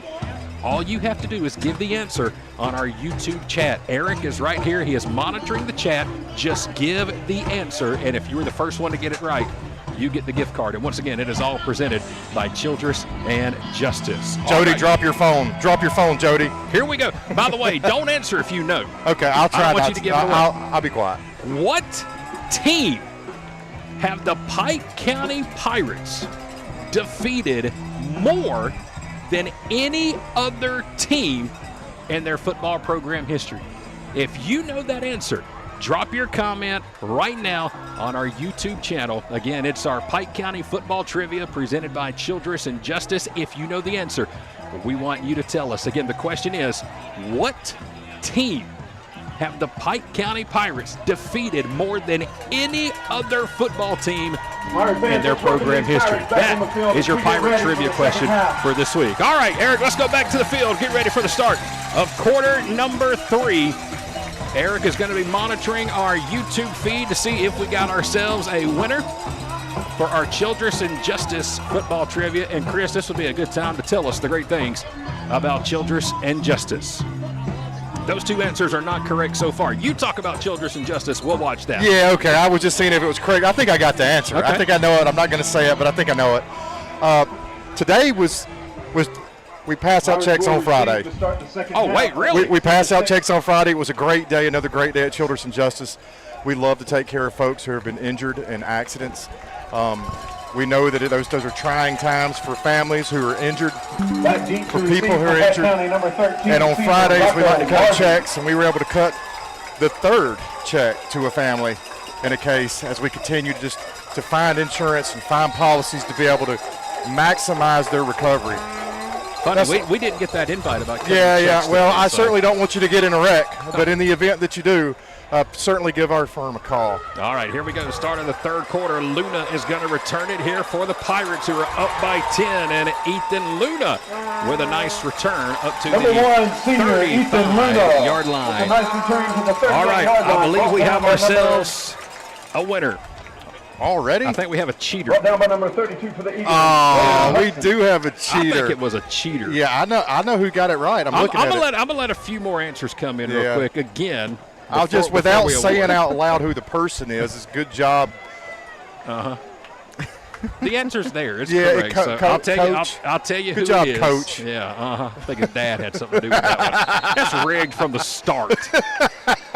First down and 10 for the Pirates. Wow. Start of the third quarter. Here we go. O'Connell's the quarterback. And he will work out of the gun. Going to swing it here to the near side. And the pass is going to be complete and taken up to the 45-yard line. As Cash complete to number Reeves. 5. Yes, Cash the Reeves. answer to our Pike football trivia. What team have the Pirates defeated more than any other team in their program history? The answer, the Crawford County Eagles, the team we're playing here tonight. 16 times Pike County has defeated Crawford County, trying to make it number 17 tonight. Yep. And how about that? Blake Parrott. First to answer. Wow. Glad to have you listening, Coach Parrott. Absolutely. Here's O'Connell. He'll dump off a little check down pass on the far side of the field, and not much going to be working there. Maybe the gain is going to get about a yard, and that's about it. So congratulations, Blake Parrott. He's getting that free gift card to our friends at Pike Nutrition, $25 gift card. And again, a big thank you to Childress and Justice, bringing us our Pike football trivia. Blake, glad you won. That is your one and only time this year. Did you know? Not eligible to win for the rest of the season. Did you know that Childress and Justice is Jody Sellers' favorite law firm? That's what I hear. I heard that, yes. 2nd down and 9 for the Pirates, just underway in the 3rd quarter. O'Connell now going to swing it here to the left side, and it's going to be off the fingertips of Samaje Smith. So the Pirates in the first half, a couple of touchdowns, a field goal. We missed a point after on one of those touchdowns. Crawford County had a long touchdown catch on 4th and 12. That's their only score of the ball game, and again, it is 16-6. 10:35 to play, 3rd quarter.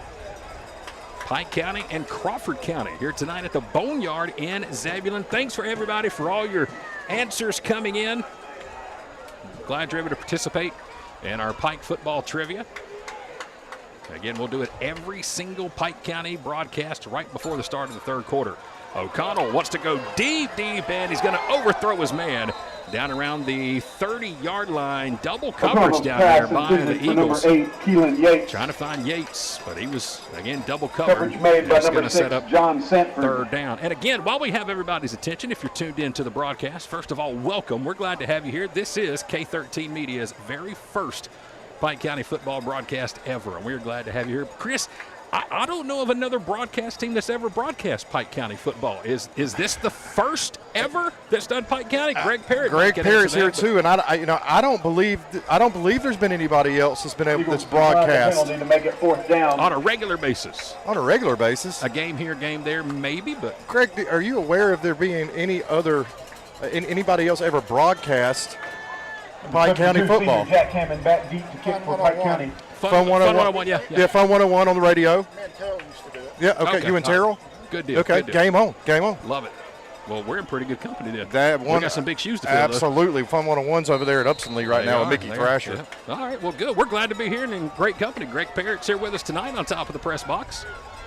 Pike County's going to punt it away. Bad snap. Hammond's got to chase it a long way. Just fall on it. Oh, Crawford County just about picked it up. Hammond still fumbling with it. He's got it at the 20 and somehow going to find a way to get a kick off. Are you kidding me? The composure right then by the punter. Number 72, senior Jack Hammond finds a way to get it done. Wow. That ball looked like Crawford County was going to pick it up and run it in. And there was Hammond not only to find the ball, but to still somehow get a pretty good punt off. Might have been his best punt of the night. Absolutely, on the run. All right, you're going to see that in practice come Monday. Watch, Coach Holmes has done discovered something. He's trying to come up. He was trying to be the player of the game. That's not a bad, for play of the game. Yeah, that's not a bad nomination right there. Eagles take over on the 28-yard line. Let's hear it for this Pike defense. Crawford County is going to get the ball with 10 to play. 3rd quarter. We are still early. It is 16-6. Pike County is on top. Here come the Eagles for the first time with the ball in the 3rd quarter. Again, led by their quarterback, number 5, Lawson Cooley. Big ball carrier tonight has been number 7, C.J. Anderson, and number 42, Pierce Belvin. Belvin is in the ball game right now, standing to the left of Cooley. Both teams with 1 turnover in the first half. Pike County with a fumble by the quarterback O'Connell. Crawford County an interception thrown by their quarterback Cooley. Here's the snap. Going to go to Belvin, who's going to be hit in the backfield and lose 3 or 4 yards. I see number 33 in there for the Pirates. That is Maddox Storm, and it looked like, was it also Jalen Hudson, number 69, who was in there? Looks like we have a flag on the play. Jalen Hudson. Let's check it. We do have a flag, a false start against Crawford County. Let's see if they're going to take the penalty, back them up 5, or either way, it was going to be about a 5-yard loss. Decline the penalty. It'll set up 2nd and 15. And let's see. I think they're going to decline the penalty there, Chris. We'll back them up and replay 1st down. I don't know. I see a 1. I guess they're going to replay 1st down. Okay, 1st down and 15. False start against Crawford County. Cooley, the quarterback, out of the gun with Belvin to his right. Here's the snap. Cooley Rolling to the near side, fires, passes, incomplete. Wow, there was Another Yates. Huge hit by Yates, pass who intended to comes number in 3, Cam and Harvey. absolutely Broken lays up by number another 8, lick. Keelan Yates. Boy, Yates has been all over this field tonight. I think he's got a new fan up here. Well, he's got me excited. He's got me excited. Like, to be a baseball guy and then football in Pike County and all this stuff, and to have a freshman out here just showing out the way he is. I'm interrupting the great Chad Feltman. Stop. Don't do that now. All wow. Right, here we go. What a second down, 15. Cooley going to try to set up a screen. He's got it complete at the 25, but not much working after that. Look how many red helmets are in there guessing into that play. Guess who was there? That would have been Yates again. End of that play at the bottom of that pile. Champ Price, number 1, who made the catch and only got 2 yards. And talk about the pursuit to the football. 4 or 5 red helmets in there very quickly. Play against just a few yards to make it 3rd and long. Let's head up for this Pike County defense. Here for the Eagles. 9 minutes and 8 seconds remaining 3rd quarter. I'm really expecting this team to come out and be very well conditioned. Coach Holmes getting ready to sling it. Spread formation here for the Eagles, and he will drop back. Throws it over the middle. Pass is tipped and almost picked off. What a hit there by number 4, Max McBreer, who laid a huge hit on the intended target. And that'll set up 4th down and 12 number 4, here for the Eagles. And it'll force, for the 5th time tonight, Crawford County will come out in punt formation. David Rodriguez, number 10, has been busy tonight. Special teams for the Eagles. 4th down and 12 for Crawford County. Number 10, Rodriguez, back for the Eagles to The kick. Eagles are back to their 26-yard line. Boy, this would be a good time to bring a bunch of pressure. See if Pike County can get in there and maybe get a piece of this ball. Not much, and a nice punt. Best of the night by the Eagles. And here's Yates with it. Breaks a tackle out to the right. Got to get up near midfield. Not a bad return on the play. 47-yard line. As Keelan Yates will get it up near midfield. Tackle made for the Eagles, number 11, Jackson Molden. Number 42 is there to bring him down. 8:42 to play, 3rd quarter. Glad to have you on the broadcast here tonight. Alongside of Chris Childress and Eric Edmondson, I'm Chad Feltman with K13 Media. Michael Penn is on the camera for us here this evening, bringing you all these great shots of our very first Pike County football broadcast. And boy, what a packed house we've got here with us tonight. Opening night, camo night. This place is overflowing. If Michael Penn in a moment gets us a good shot to the right, just look at all the people. I don't know if he can get down there. We'll try for this 1st down play. But it is standing room only, all the way down to our right. Look at that crowd. Goodness gracious, this place is packed. Wow. All right, 1st down and 10. Pirates near midfield. Great field position to start this drive with 8:42 to play in the 3rd. O'Connell going to give it to Smith, and Samaje gets some good pushing from his offensive line. Number 2, senior. And Samaje Smith with will get it up to around the 45-yard line. It'll set up 2nd down and 3 after tackle made by the Eagles, number 24, Josiah Saffold. So Pike County moving well on this drive on the Crawford County side of the 50-yard line. 16-6, 3rd quarter. Coming up in just a moment, we'll give you another out-of-town scoreboard update presented by Express Sanitation. Eric Edmondson is ready, and he'll give us some updated scores from around our area here tonight. Opening night for a lot of teams in the surrounding area. 2nd down and 3, another handoff, and this time it's once again, I believe that's Samaje, yep, who got the ball. And handoff made to number 2, senior Samaje Smith. Near that 1st down marker. Tackle made by number 9, Colton Cavender, number 11, Jackson Molden. It is very, very close to a 1st down. No indication just yet. I think he's just shy, maybe 3rd and, oh boy, about 2 or 3 inches. They may come out and measure this. Man, these boys look good. This might be the most physical I've ever seen this Pirates team look. They are going to come out and measure, which is a perfect time for us to go to the Express Sanitation out-of-town scoreboard with Eric Edmondson with some score updates. Eric, what you got? Thank you much, Chad. Griffin Bears are up on the Tift County Blue Devils. That game's at half, 18-14. Last time we checked in with the Knights, they were up 14. They still are over the Union Grove Wolverines. That's a 14-7 game. The Central Carroll Lions are up 23-0 over the Spalding Jaguars. It's a 7-6 ball game between Harris County and Manchester. And over in Howard, or rather Westside Macon, the Seminoles are down 14-0 against the Huskies. And it's a 30-6 ball game against the Lamar County Trojans and Telfair County Trojans, with Lamar County being up on top and all over. They are rolling in Barnesville.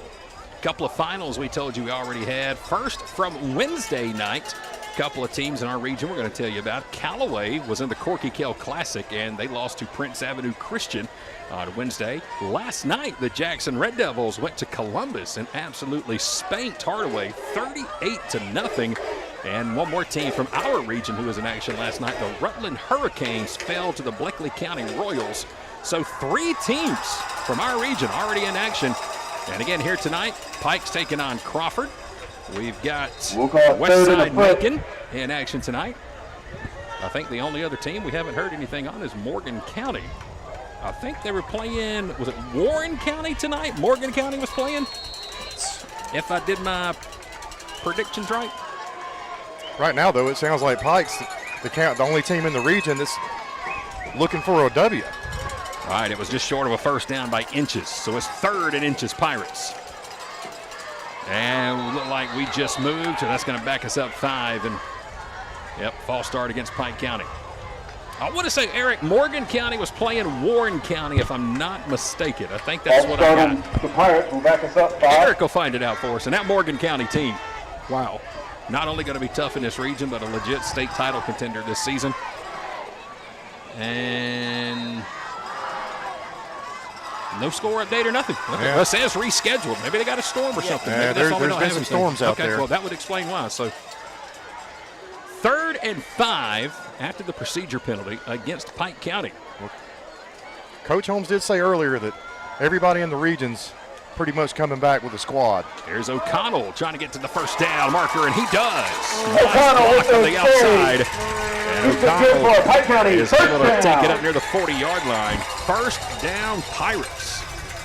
Another great run by the quarterback here tonight for Pike County, the sophomore Braden O'Connell, getting it done with his legs. Yeah, O'Connell's just shown so much for being a sophomore. We've seen some very high IQ plays. We've seen a lot of pressure plays he's able to develop under, whether that be running quickly to find himself a window or finding a window to pass through, and we saw that with a couple of really nice touchdown passes by O'Connell.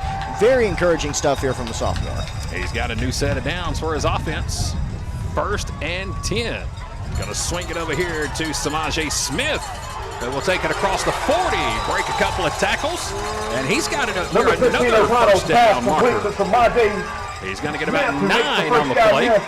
Up to the Crawford 33, tackle made by number 11 for the Eagles, Jackson Malden. And that'll bring up 2nd down and 1. Gentlemen, it's about time for a radar check by somebody up here in the Advanced Roofing and Interiors broadcast booth, because the wind is picking up and looking straight across our field. Chris, if we're looking that way, what are we looking toward? That's what, Barnesville area? That's looking right. Like straight out Highway 18? That's correct. Yeah, it's looking like there is some weather that way. So, yeah, looking at the radar here, there is some stuff on there. Hopefully we can finish this thing up. Here we go. 2nd down and 1.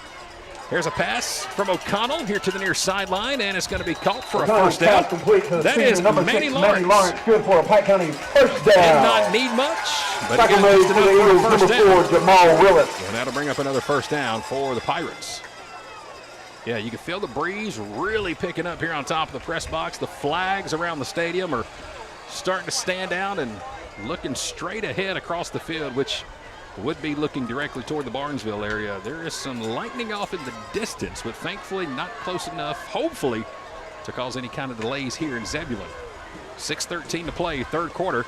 O'Connell rolling right, looking for somebody, but has nobody to throw to. He'll tuck it, he'll keep it, and he'll scamper out of bounds after about a 6-yard run. Only person he had out there O'Connell was his big offensive lineman. Picks up about 5 that was number yards, 52, Peyton Baldino, the sophomore, but that was it. But a good run by the sophomore quarterback. He's going to get about 5 more. Set up 2nd and 5. 6:04 to play, 3rd quarter. Again, after the ball game tonight, we'll give out the award for our player of the game, presented by Sellers and Parker. And that player of the game will get a free gift card to go eat to our friends at Ruth's Restaurant right here in Zebulon, where we had our pregame meal tonight. We're getting our picture taken, Chad, by Mark Saporita. That's Tucker's father. Bad snap here to O'Connell. He's got to pick it up off the ground, and he's going to get sacked by Malden in the backfield. He's in there fanboying. Backfield by number 11, Jackson Malden. I just figured it was the Chris Childress fan club. You know? No. Are you signing autographs after the game tonight? I did before the game, and I did a little game. halftime. Gotcha. It was Jody's. I just signed Jody's name. You did go down at halftime for quite a while. So yeah, I was down there socializing a little bit with my Pike County friends. Had a good conversation with Mark Saporita. He was really stoked about his son catching that ball in the end zone. That was a great touchdown catch, too. Yeah. Right before 7 seconds left before halftime. 3rd and 11 here for the Pirates. 5:23 to play, third quarter. And we're going to have a timeout taken by Pike County. This timeout presented by Advanced IV and Wellness. Be sure to check out Advanced IV and Wellness on their Facebook page. Parents, if you want a photo package of tonight's game, you can go to rejuvenated.com. Katie and the team can take great care of you. Also want to give a big shout out real quick to somebody I don't think we've mentioned here tonight is our friends from, who do we have down here? Oh, Christ Chapel, absolutely. Tonight, earlier this evening, Pastor Billy was able to give out the pregame prayer before the ball game, and they would like to invite everybody to church this Sunday right here behind us in Zebulon. All right, fans, let's hear it for that offensive line tonight. Senior Drake Wright, and Senior Hunter Wright, a.m. this Senior Sunday Andrew Blake, at Christ Chapel. Junior Johnson Anderson, Senior Jalen All right, Hudson. Chris, I see you over there trying to read something. What are you looking at? Yeah, I was looking to see who else had the answer. Look, Tim Pryor had the answer, too. He probably wasn't cheating like Mr. Coach Parrott was. Blake Perry, cheater. Make him run some poles. Yeah. We're going to go run the hills over there between the jack and the track. 3rd and 11 for the Pirates. 5:19 to play, third quarter.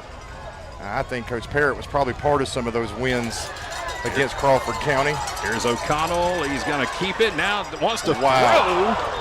Got it back to the line of scrimmage and decided that's as far as he wanted to run.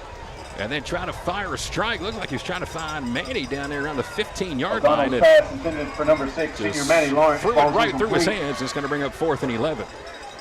Well, I think if O'Connell keeps running that ball, he's going to pick up at least 6 or 7, making a more manageable 4th down. But you don't see that too often, a quarterback running and then just stopping on a dime. Well, he turned around and saw there was somebody there and then fired it.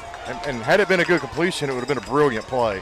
Jack Hammond is on to punt. This will be just his 2nd punt attempt of the ball game. Earlier at the end of the first quarter, he connected on a 38-yard field goal for our first score of the game. So now he will punt it away with 5:09 to play here in the third quarter, with the Pirates facing 4th and 11. And we're going to have a delay of game against Pike County. Against Pike will back us up a few. So that'll make it from 4th and 11 to 4th and 16. Again, glad to have everybody on the broadcast here tonight, no matter where you're watching from, no matter who you're cheering for. Drop us a comment on our YouTube feed. We'd love to give you a shout out. Appreciate you being with us here tonight for our first broadcast of the season. Yep. Along with Chris Childress and Eric Edmondson, I'm Chad Feltman. We're halfway through the third quarter. 4th and 16, and now another whistle. And a timeout going to be taken here by, looks like, Crawford County. So they'll use their first of the half. 16-6 is our score. Let's come back real quick inside the Advanced Roofing and Interiors broadcast booth. We're glad to have you here. Again, that's Chris. I'm Chad. Eric's right down here in front of us. There you go. And, hey, tonight, Ruth's Restaurant right here behind us going to be open until midnight or later for all of our Pirate fans. So if you're at the ball game watching, or if you're tuned in around the area and looking for somewhere to eat tonight, stop by and say hello. I believe we got our own reserved table after the ball game. I think that's the case, right? Yeah, I mean, look, if y'all, I'll just tell you this: if we walk in there and that place is packed out, they can have the table, and that's what I want them to do. I want you to I want you to pack out Ryan's spot over there at Ruth's. And if you're not, then I'm going to go. I'll get my food from the buffet and go sit outside and eat. There you go. We'd love to see you tonight at Ruth's. Going to be up until midnight or later right here in Zebulon. Chris, yours truly, Eric, Michael Penn. Who knows who else we'll see there with us tonight. Hopefully we'll be celebrating a Pike County victory. 4th down and 16 after the timeout. Pirates getting ready to punt it away. Again, it's going to be Hammond, who's back near the 50-yard line.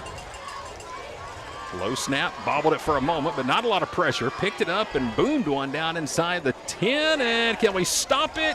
We did, but It sailed across the goal line. Heck of an effort down there by the Pirates. Keelan Yates almost stopped that ball at the 1-inch line. He caught it and ran into a Pirate player. Otherwise, I think he's maybe able to toss that one back. So a touchback coming here. And we're having an emergency and need a vehicle moved first immediately. Down to Crawford County. A black 4:59 to play in the third quarter. Once again, next Friday night, we are on the road. We're going to be out at Haralson County High School, which is in the Tallapoosa area. We need your vehicle And moved it's heading up I-20 toward the Georgia-Alabama line. 7 p.m. for the pregame show, 7:30 kickoff next Friday night. Hope you'll come back and join us for game number 2. 1st and 10, Eagles from their 20. Cooley wants to throw, and he's got Anderson at the 34-yard line. Man, what a catch by C.J. Anderson. Saparino was in there. Number 1 senior. Also Luna. Yep. And a great job by Anderson just to hold on to that ball. I mean, he was stretched as far as his body would go. Down. Yeah, Anderson's a super talented player, and the Pirates did a fantastic job in the first half to really keep him under wraps. And that's going to be the number 1 success for the Eagles if they want to come back in this game, is to get Anderson active. There's Cooley, flushed out of the pocket, near side, fires, pass complete at the 40, up to the 45-yard line is going to be number 3, Cam Harvey. And Harvey is for the Pirates run out of bounds by Maddox Storm. So Pike County couldn't get anything going with the ball last time, but now Crawford County has some momentum rolling here on this possession. They're near midfield, and they're going to be right at their 44-yard line. 4:13 to play, third quarter. 1st down and 10, Crawford County. Belvin's in there in the backfield along with Cooley. That's the quarterback. 1st down and 10. Cooley again wants to throw and wants to throw deep. He's got a man wide open. It is caught at the 20-yard line, and guess who? C.J. Anderson. All the way down inside the Pike 20. We almost saw that same play at the end of the first half, but Anderson dropped it as he came down to the ground. That time, no doubt about it, beat the secondary, and he is inside the Pike County 15-yard line. 1st down and 10, Crawford. Cooley keeps it, left side, breaks a tackle, cuts back in. He's inside the 10, down near the 6 or the 7, before finally being brought down by number 63, Johnson Anderson. And he is going to be close to that 1st down marker. It's going to set up 2nd and about 2 with 3:20 to play. Third quarter. Crawford County, only points of the night, came on a long touchdown pass on 4th and 12. Cooley looks left, passes off the fingertips of Willis, number 4. They try to set up a screen to the wide receiver. And it was off the fingertips of Willis, going to set up 3rd and 3, and that stops the clock with 3:06 to play in the third quarter. Crawford County and Pike County here tonight at the Boneyard in Zebulon. I don't know what a sellout consists of here for the home side, but Chris, this is about in that category. Yeah, for the fans in red and black. We're packed, and what I really love is we're deep in the third quarter and we're all still here. We've got a whistle on the far side of the field. Don't see a flag and no indication of a timeout. Let's see what this is going to be about. Ball placement? That is a possibility, Eric. You were right. They moved it up a whole yard. Eric Edmondson with the eagle eyes here tonight. Didn't even need the binoculars. Wow, That's pretty impressive, dude. Did you see that through the laptop over there? No. All right, now 3rd down and 2. Cooley looks, corner, end zone, finds a man there, and it's off the fingertips in the end zone. He was trying to find number 1, Champ Price. Yates was there to break that up. Incomplete coverage by number 8. So after a very quick drive by the Eagles to get down inside the 5-yard line, or near the 5-yard line, now the last 3 plays, Crawford County has nothing to show, and it's 4th and 2. Man, Crawford County is coming out. They don't want the field goal. They want 6. 4th down and 2 for the Eagles. They're at the Pike 7-yard line. Cooley to Belvin. He dropped the football. It's loose. Pike County's on top, and we got it. We came crashing in. That Maddox Storm. Yep, number 33, there's Storm. Cooley was trying to give it to Belvin. Storm came in. On fourth down, knocked it out of his hands. Storm with the strip. And Pike County's going to get the ball back. Wow, 4th and 2. All right. Almost in the end zone. By number 55. I'm calling it right now. Plum perfect play of the game. 4th and 2 from the 7-yard line. How about the play by Maddox Storm, number 33, to come rushing in. Your Pirate defense comes up big. And that will stop the drive for the Eagles. So there you have it, ladies and gentlemen, with 2:50 to play in the 3rd quarter. Our plum perfect plumbing play of the game. Now it's 1st and 10 for the Pirates. O'Connell's going to hand it off. And this is Samaje Smith across the 20 to about the 24-yard line. Hey, let's give a big shout out to our friends at Plum Perfect. Tiffany, Danny Youngblood, thank you so much for your support this season. And again, the play was so perfect, it's Plum Perfect. Maddox Storm breaking up that 4th and 2. Our Plum Perfect plumbing play of the game. 2nd down, 6. Late in the 3rd quarter. Here's O'Connell. Back to Samaje. Nope, that's a fake. O'Connell's going to keep it. He's got some running room. Still on his feet. Going to be hit from behind. But a heck of a run by the sophomore quarterback across the 40-yard line. With the quarterback. First down, Pirates. First down. How about the run by the sophomore? And on the tackle, number 11, Jackson Molden. Molden was there for the stop on the Eagles, and he is very slow to get up. But it's another first down for Pike County. 2:06 to play, 3rd quarter. Boy, this sophomore quarterback here tonight, guys, he has impressed me. Just the decision making here. Not trying to force anything. Taking what the defense has given him. And a huge pickup there all the way up to the 40-yard line. 1st and 10, Pike County. Clock starts, 2 minutes to play in the 3rd. O'Connell now to Saporita. Out wide. Tucker across the 45-yard line. Number 18, 3rd catch of the night for Tucker Saporita. He's got 6. And it'll set up second down and 4. David Rodriguez. Just a quick out pass number there 2, Keith Cavender. to Saporita, the big junior. Clock runs, 1:40 to play, 3rd quarter.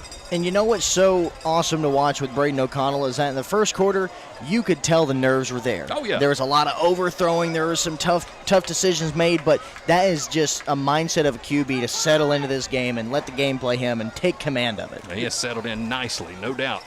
2nd and 4, now a screen here to Samaje Smith, who's going to get upended. Great open field tackle by number 2, Keith Cavender. Smith, tackle made by number 2, Cavender. And that was going to be an intriguing part of the game, too, because Bryce Salmons last year pretty much controlled the offense for the Pirates. He probably had 275, 280 yards. So with O'Connell coming in this year, it was going to be a question. And he's come in poised as a sophomore, ran it when he needed to, threw it away when he needed it to, got it to receivers when he needed it to. Man, he's at the top of my list right now. It's actually going to be a loss of a yard on that play, so we'll call it 3rd and 7. 40 seconds to play, 3rd quarter. Handoff, Samaje Smith. Hit by a couple of Eagles across the 45. The stop is going to be led by number 50. That is Lathan Boykins, one of the big defensive linemen.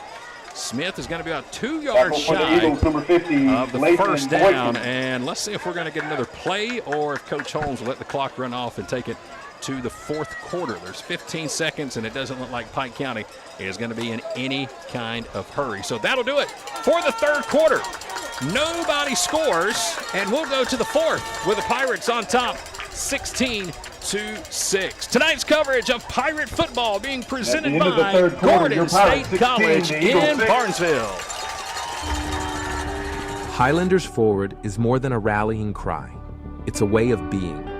At Gordon State College, Highlanders move towards a bright future with an affordable, high-quality education that sets them up for lifelong success. Our students pursue their passions through nearly 30 exceptional degree programs that lead to exciting careers across the globe. They work towards academic excellence in challenging courses taught by exceptional faculty who support them along the way. They evolve as global citizens through study abroad programs, career-focused internships, and meaningful research and service initiatives that connect them to the world they live in. As graduates, Highlanders move confidently into their futures after earning valuable degrees at a fraction of the cost elsewhere. Gordon State College is the place where forward thinkers launch their dreams and shape better lives for themselves and their families. Start the journey to your future at Gordon State College. Apply today. When Jody Sellers and Kevin, two law firms, one mission. When Jody Sellers and Kevin Parker team up, the courtroom better be ready. Compassion where it counts, fire when it's needed, and results that speak for themselves. We fight for you like you're our family, and we don't back down, ever. Introducing Sellers and Parker LLC, your hometown law firm that provides big-time results. Call us today at 770-415-9848. Visit sellersparker.com or find us on social media at sellersparkerlf. Sellers and Parker LLC, where clients become family. 4th down and 2. The Pirates on the fake punt. Gonna take it. First down, Pike County to start the 4th quarter. And we start the 4th quarter with a official 4th down. And how about that by number 13, number 13 senior Rocco Barbie, good for Pike County. First down. Who said Barbies weren't cool, man? That's about as good as it gets. 4th and 2 on a fake punt. First down, Pirates. Man, he's just another Pirate that we have been talking about all night. There has just been a stellar performance by several players on this Pirate team. They just will not stop. Well, that drive is able to run more clock off here for the Pirates. 4th quarter. Barbie got it to the 39. We're up by 10. 16-6. We scored a touchdown with 7 seconds remaining before halftime after an interception was thrown by Crawford County. And here we go, 1st and 10, Pike. O'Connell wants to keep it, wants to throw, but now he'll tuck it, stop, and he's going to get hit a couple of yards behind the line of scrimmage, and he's going to be thrown down by Malden, number 11. O'Connell caught in the backfield by number 11, Jackson Malden. That one, and it'll set up 2nd and about 12. Let's see where they'll move that chain. Let's call it 13 with 11:20 to play. Got another scoreboard update coming your way after this 2nd down play. We'll check back in with Eric and give you another out-of-town scoreboard update presented by Express Sanitation. Thank you. Don't forget, after the ball game tonight, we'll give out our Player of the Game award presented by Sellers and Parker. That player will get a free meal to Ruth's Restaurant right here in Zebulon. 2nd and 12. O'Connell out of the gun, pressure coming, pocket collapses, he's got to run, short side, fires, got a man wide open, 20, 15, 10, touchdown, Pirates! O'Connell pass complete to number 2, senior Samaje Smith touchdown! Is able to take it 39 yards, touchdown, Pirates! That was beautiful. Samaje just slipped behind the secondary. Everybody was focused in on O'Connell. Left in the game. Your new score, Pirates 22, Eagles 6. 3rd touchdown of the night for Pike County. 6 more points on the board for the Points for Paul's program, presented by Bark Avenue Dog Grooming in Zebulon. Let's see if we can put another $1 in that bank. Getting ready for the point after. Godin will hold. The point after kick is up, and the point after is good. Number 72, 10:42 to play. 4th quarter. Pirates on top, 23-6. We're back right after this timeout. Pirate football presented by Advanced Roofing and Interiors. Roofing, gutters, siding, painting, concrete, fencing, and more. The list goes on and on. No matter what you need done around the home or office, Advanced Roofing and Interiors can handle it all, even major storm damage. No job too big or too small. When was the last time you checked the condition of your roof? Advanced Roofing and Interiors offers free roof inspections.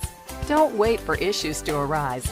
Contact us today for a free roof inspection. Our expert team will provide an assessment, answer all of your questions, and ensure your peace of mind. Be sure to visit our Facebook page to see recently completed projects and read real customer reviews from real customers. Advanced Roofing and Interiors is locally owned and operated, licensed and insured, and works with all insurance companies. Visit us online at advancedroofingandinteriors.com to learn more and to see all services we offer.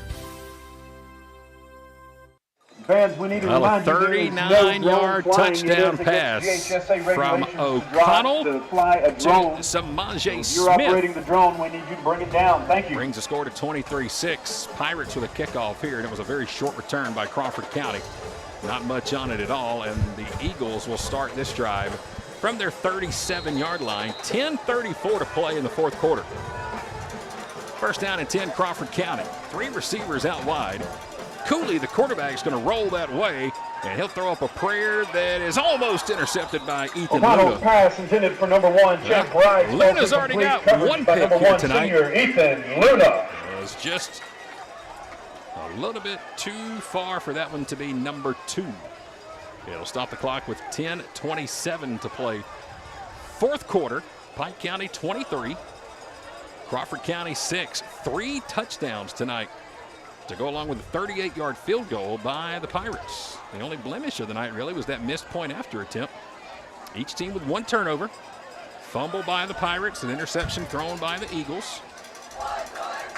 Second down 10. Cooley again, looking deep, now over the middle, fires, and it's dropped at midfield by Champ Number Price. 5, Cooley pass intended for number And 1, set up Champ third Price. and 10. Covered by number 33, Maddox Storm. 10:20 to play. Clock will stop. Pirates trying to start the season 1-0 and beat Crawford County to open the season again before we head off to Haralson County next Friday. Chris will be there. Eric will be there. Yours truly will be there. We hope you'll be with us. The game will also be on our YouTube channel next Friday night. Looking forward to get out toward Tallapoosa. Third down and 10 for the Eagles. Cooley with Belvin to his right, protecting. He'll drop back over the middle, throws up a prayer, and it's going to be knocked away by Ethan Luna. No flag. Anderson broken up by number 1. And it'll bring up fourth down and Senior 10. Ethan Luna. There is a flag in the backfield. Oh, there is a flag. Backfield. Okay. I was looking at the receiver, but let's see if maybe a roughing the passer, or do they call anything? They're discussing. And if it's going to be roughing the quarterback, that will be an automatic first down, and that may be the call as Cooley is coming back out. Indeed it will. Man, really only the first bad decision we've seen of the night for the Pirates. 3rd and 10. It was going to be 4th and 10. But that penalty right there is going to give Crawford 15 yards. And it'll be a new first down. So the roughing the passer call will bring the ball to the Pike County 48. 10-11 to play, fourth quarter. Cooley out of the gun, pressure coming, dumps it off, little screen to Belvin at midfield. Belvin's got room to run. He's at the 35, he's at the 30, still on his feet, all the way down to the Pike County 20-yard line. Boy, we brought the house, and Cooley did a great job to see the blitz coming and just dumped it off to his big running back, Pierce Belvin, who takes it all the way up to the 20-yard line. And now we've got an injury on the field. Maddox Storm. Yep, and this will be our first injury timeout of the night. 9:54 to play. Our injury timeout tonight and all season being presented by Advanced IV and Wellness. Number 33, Maddox Storm. And boy, what a big hit that is. Number 33 for the Pirates has been all over the field tonight. As a matter of fact, he was responsible for our play of the game. Just a little while ago on a 4th and 2 from the 7, he came in and forced a fumble, and now he's got to get helped off the field. So hopefully nothing more than just a little stinger here for Maddox. 9:54 left in the ball game, but again, another great run by Pierce Belvin for the Eagles. He takes it all the way down to the Pirate 21-yard line on a screen after Pike County brought the house, trying to blitz in on Cooley. Had 3 red helmets rushing in at him. He saw it and read it perfectly, and Belvin did the rest. And now it's going to be first down and 10, Crawford County. 9:54 to play in the fourth quarter. 23-6, Pirates on top.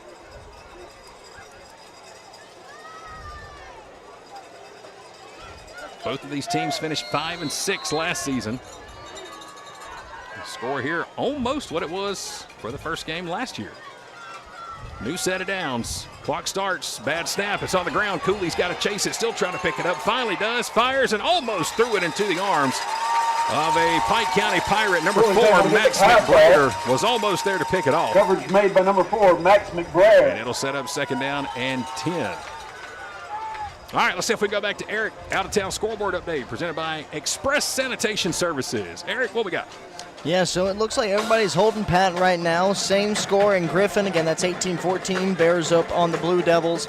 Upson Lee still 14-7 over Union Grove. 30-0 that game between the Carroll Lions and the Jaguars. 7-6 the Tigers against the Blue Devils. 16-6 here. 14-7. Of course. There's a bad snap over the head of Cooley, and he just about threw an interception. 2nd straight play. Cooley the high snap. Almost throws one to McBrayer. Coverage by number 4, Max All right, McBrayer. Chris, we're baseball guys. That's strike 2. The past 2 plays have gone to McBrayer. He's almost picked them both. You know what happens on strike 3, right? Yeah. We're going to get a pick 6 here in a minute. McBrayer's going to get one of these. So it's going to set up 3rd down and 10. 9:31 to play in the ball game. Pike County on top, 23-6 in front of a packed house here tonight at the Boneyard in Zebulon.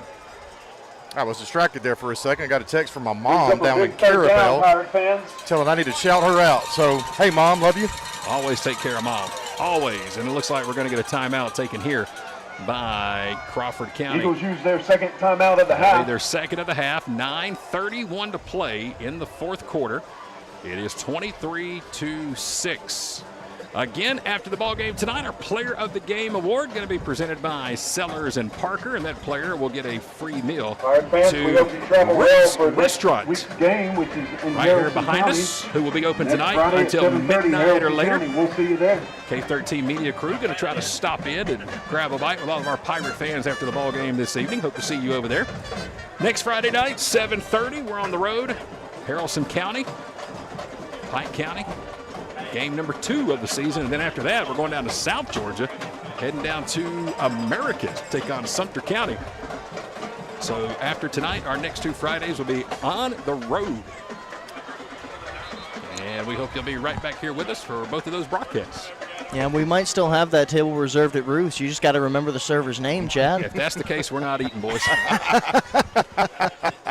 Y'all don't put that pressure on me, because I tell you one thing, if my meals came based on remembering people's names, I'd be anorexic in a week. I would be very skinny. 3rd and 10. Cooley fires, corner of the end zone, back shoulder throw is incomplete. He was trying to find his man. That is Willis, number 4, and guess who was there to break it up? Hey, my favorite guy right now is Keelan Yates. Number 8 for the Pirates. He has been all over the field tonight. And that'll set up 4th down and 10. And let's see what Crawford County wants to do right here. They've already punted it 5 times tonight. They're down 23-6 with 9:23 to play. It is 4th and 10. And they've got it at the Pike County 23-yard line. And they're going to try a field goal attempt. And this one is going to be from about 37 yards right in the middle of the field. Let's see what kind of distance David Rodriguez, number 10, has. Pike County connected tonight on one from 38. And now we're going to have a flag. Delay of game against the Eagles. Back them up against Crawford County, so that's not good. From a 37-yarder to now a 42-yarder, and let's see if that changes the strategy here by the Eagles. I mean, it's worth a shot. I was about to say, I mean, you're at this point of the game, got the punt, you got the kicking team out there. Just go for it. 9:23 to play. It's non-conference game. Who do we have in the end zone there, just in case? It looks like that is Barbie back there. It is. That's Barbie back in case this field goal is short. Rodriguez from 43 yards. Bad snap is bobbled, and the field goal kick is going to hit the line of scrimmage, and I believe we're going to have a flag, and we may have a penalty on Pike for running into the kicker. And if that's the case, that is going to be terrible luck for Pike County, because that ball was bobbled on the ground. And let's see what the call is going to be. They're going to wave the flag off. All right. So the field goal attempt is no good, and that's going to give Pike County the ball back. Brings up a Pike County first down. Right around their 33-yard line. A couple more sponsors we want to say thank you to here tonight for joining us this season. Of course, our presenting coverage, Countryside, Chrysler, Dodge, Jeep, Ram. Want to give a big shout out tonight as well to Thomaston Hospice. They are the sponsor of our Red Zone all season. And boys, Pike County has not been in the red zone all night. We've thrown a couple of long touchdown passes. We've kicked a 38-yard field goal. We just haven't been in the red zone. We were 6 inches outside of it in the first quarter. I'd say we were on it, but for some reason you didn't want to call it the red zone. But, man, we were really, really close. It wasn't anything against Thomaston Hospice, man. Yeah, big thank you to Lindsay and the crew at Thomaston Hospice, red zone sponsors for us this season. New set of downs for the Pirates. And we dropped the ball in the backfield, and it looked like the Eagles fell on top of it. It's number 24 for Crawford County. And that is going to be Josiah Saffold. 24, Josiah Saffold. Who just fell on top of that loose ball. It looked like O'Connell was going one way, Smith was going another way, and neither one of them expected to hold the football. Proud of this Pirate defense. There it was for Saffold just to fall on it at the 29-yard line. Second turnover of the night for the Pirates. Second fumble of the night for Pike County. So it keeps Crawford County alive for the moment, and it'll give the Eagles new life at the Pike 29. 9:05 to play, fourth quarter. Belvin's in the backfield. Here's the snap. Looking to go deep again, all the way into the end zone. And was that ball caught? Let's see. Are you kidding me? Wow. Yes, it was. No way. What an incredible catch. Yeah, I didn't even think the ball was going to number 3, Cam Harvey. Unreal catch by Harvey, number 3. Didn't even see him in the picture there, and he just showed up. The ball was in his breadbasket. Pirates 23, 39-yard touchdown pass from the quarterback Lawson Cooley to Cam Harvey, who basically caught it over his head, Willie Mays style, held on to it on the way down. Second touchdown pass of the night from Cooley. Cooley's he's QB. He's not afraid to let it rip. Real gunslinger out there. Yeah. He is just going for it. Well, now the Eagles are going to line up and try to go for 2. But before they do, we have a timeout. Boy, that's a big timeout taken there by Crawford County. Those 6 points so far, $6 more to our Points for Paul's program, presented by Bark Avenue Dog Grooming here in Zebulon. I want to say thank you to Ashley Griggers and the staff at Bark Avenue. So the way that works, gentlemen, all season long, for every point scored this season, home and away teams, Bark Avenue is going to match that number dollar for dollar with a donation to, I believe it's Coco's Cupboard in Gay, Georgia, at the end of the season on Giving Tuesday. Once we're done with Thanksgiving and Black Friday, we're going to all get together, cut a check, and boy, I hope we can score a lot of points, because that's a lot of money for a great cause this season. And again, a big thank you to Ashley and the staff at Bark Avenue. Such a generous sponsorship, and just cool of Ashley and the crew. And had a chance to stop by and meet Ashley yesterday and some of her staff and see some of the doggies that were in there. And one thing you guys will learn about me, I'm a huge animal lover. Love the dogs, love the cats, and anytime we can help take care of them, I'm all for it. So, all right, Crawford County back out of the timeout. They're going to go for 2. 8:55 to play, 23-12.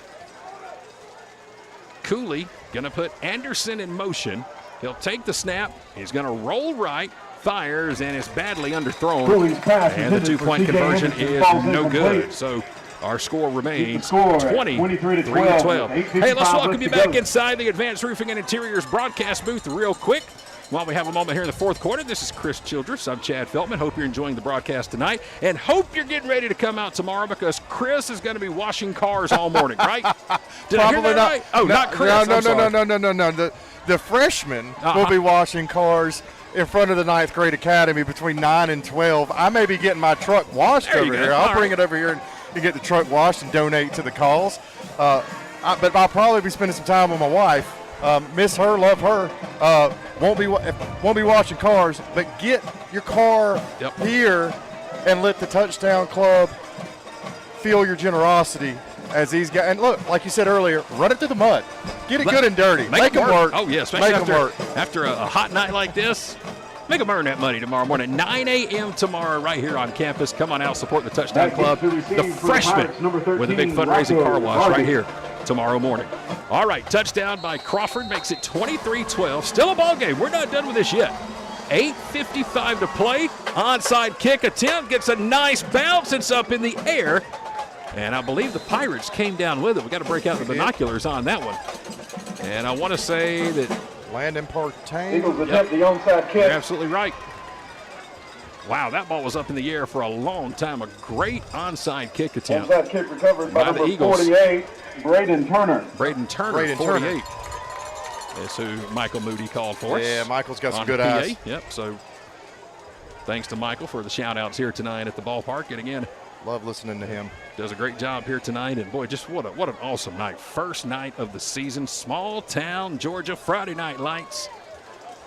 Another score here would be really nice. Over on the 48. 8:53 left in the fourth quarter. Pirates near midfield after the onside kick attempt. I see us scoring quick here. There's O'Connell. Looks over the middle. Fires. Has a man wide open. Guess who? Tucker Saporita. You said quick. My man Chris Childress.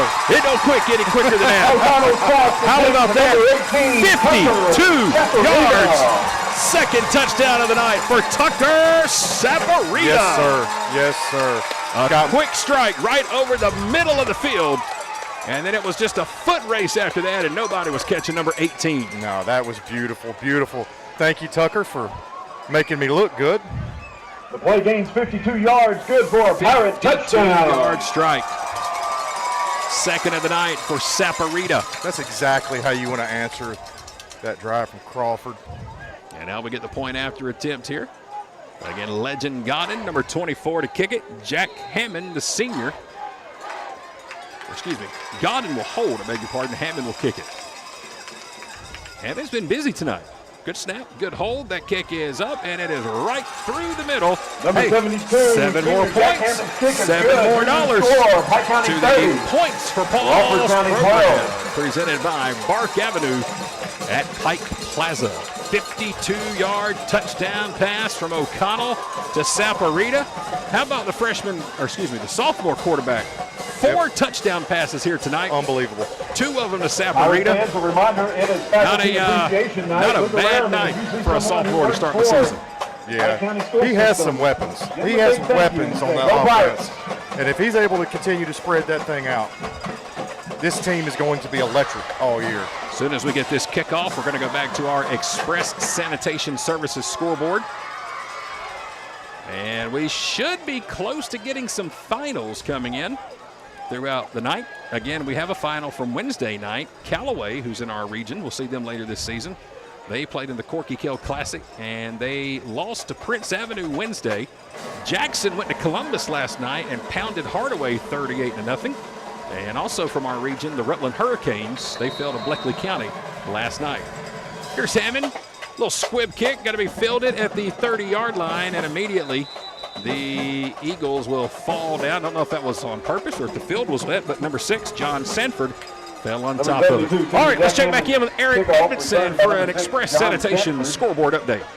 Thank you very much, Chad. Yeah, we got ourselves a ball game going on in Tift County. The Bears just lead the Blue Devils by 3. That's a 24-21 game. And hey, Union Grove, the Wolverines are making it a game themselves. It's a 16-14 game with the Knights hanging on to some things. There was a score up in Lamar. Telfair County got up another score. It's going to be 30-14 though, as that one looks like it's starting to wrap up in the fourth quarter. Tell you what, when we get in the truck after the ball game, that Upson League game, you may be being able to hear Mickey Thrasher sweat on the radio with Fun 101 if that one's that tight over at Matthews Field. Did I hear that Upson League's down 16-14? Up 16-14. Up 16-14. Okay. First down and 10, Crawford, and Cooley tries to set up a screen, and he overthrows everybody, including his offensive line. And it's going to set up second down and 10. There's a lot of games going on tomorrow, too. None of them from the teams in our region. But looking through the scoreboard for Saturday, I mean, there are a lot of Georgia high school football games. And I was trying to figure out why, and my buddy T. Carmichael over here told me probably because of shortage of officials had to get moved to Saturday. I mean, there's a couple of games there. 2 Henry County schools who have their own field and their own stadiums. Like, why are they playing on Saturday? Shortage of officials could be the answer. So, second down at 10. 8:34 to play. Cooley out of the gun. Flag comes in. Cooley looking deep, and he overthrows his intended receiver. For number 1, he was trying to find Champ Price, but let's check the flag. It came in right after the snap. Over here in front of the Pirates by number 8, near sideline. Coach Holmes doesn't look too happy about that one, so looks like false start against Crawford County. We will probably decline that penalty and set up 3rd down and 10. Coach Holmes, what a character, huh? Boy, how fortunate is Pike County to have Coach Holmes here lead this program. For your Pike County defense. He is a man that instills work ethic into everybody. Exactly the coach to lead this Pirate squad. 3rd down and 10. Cooley.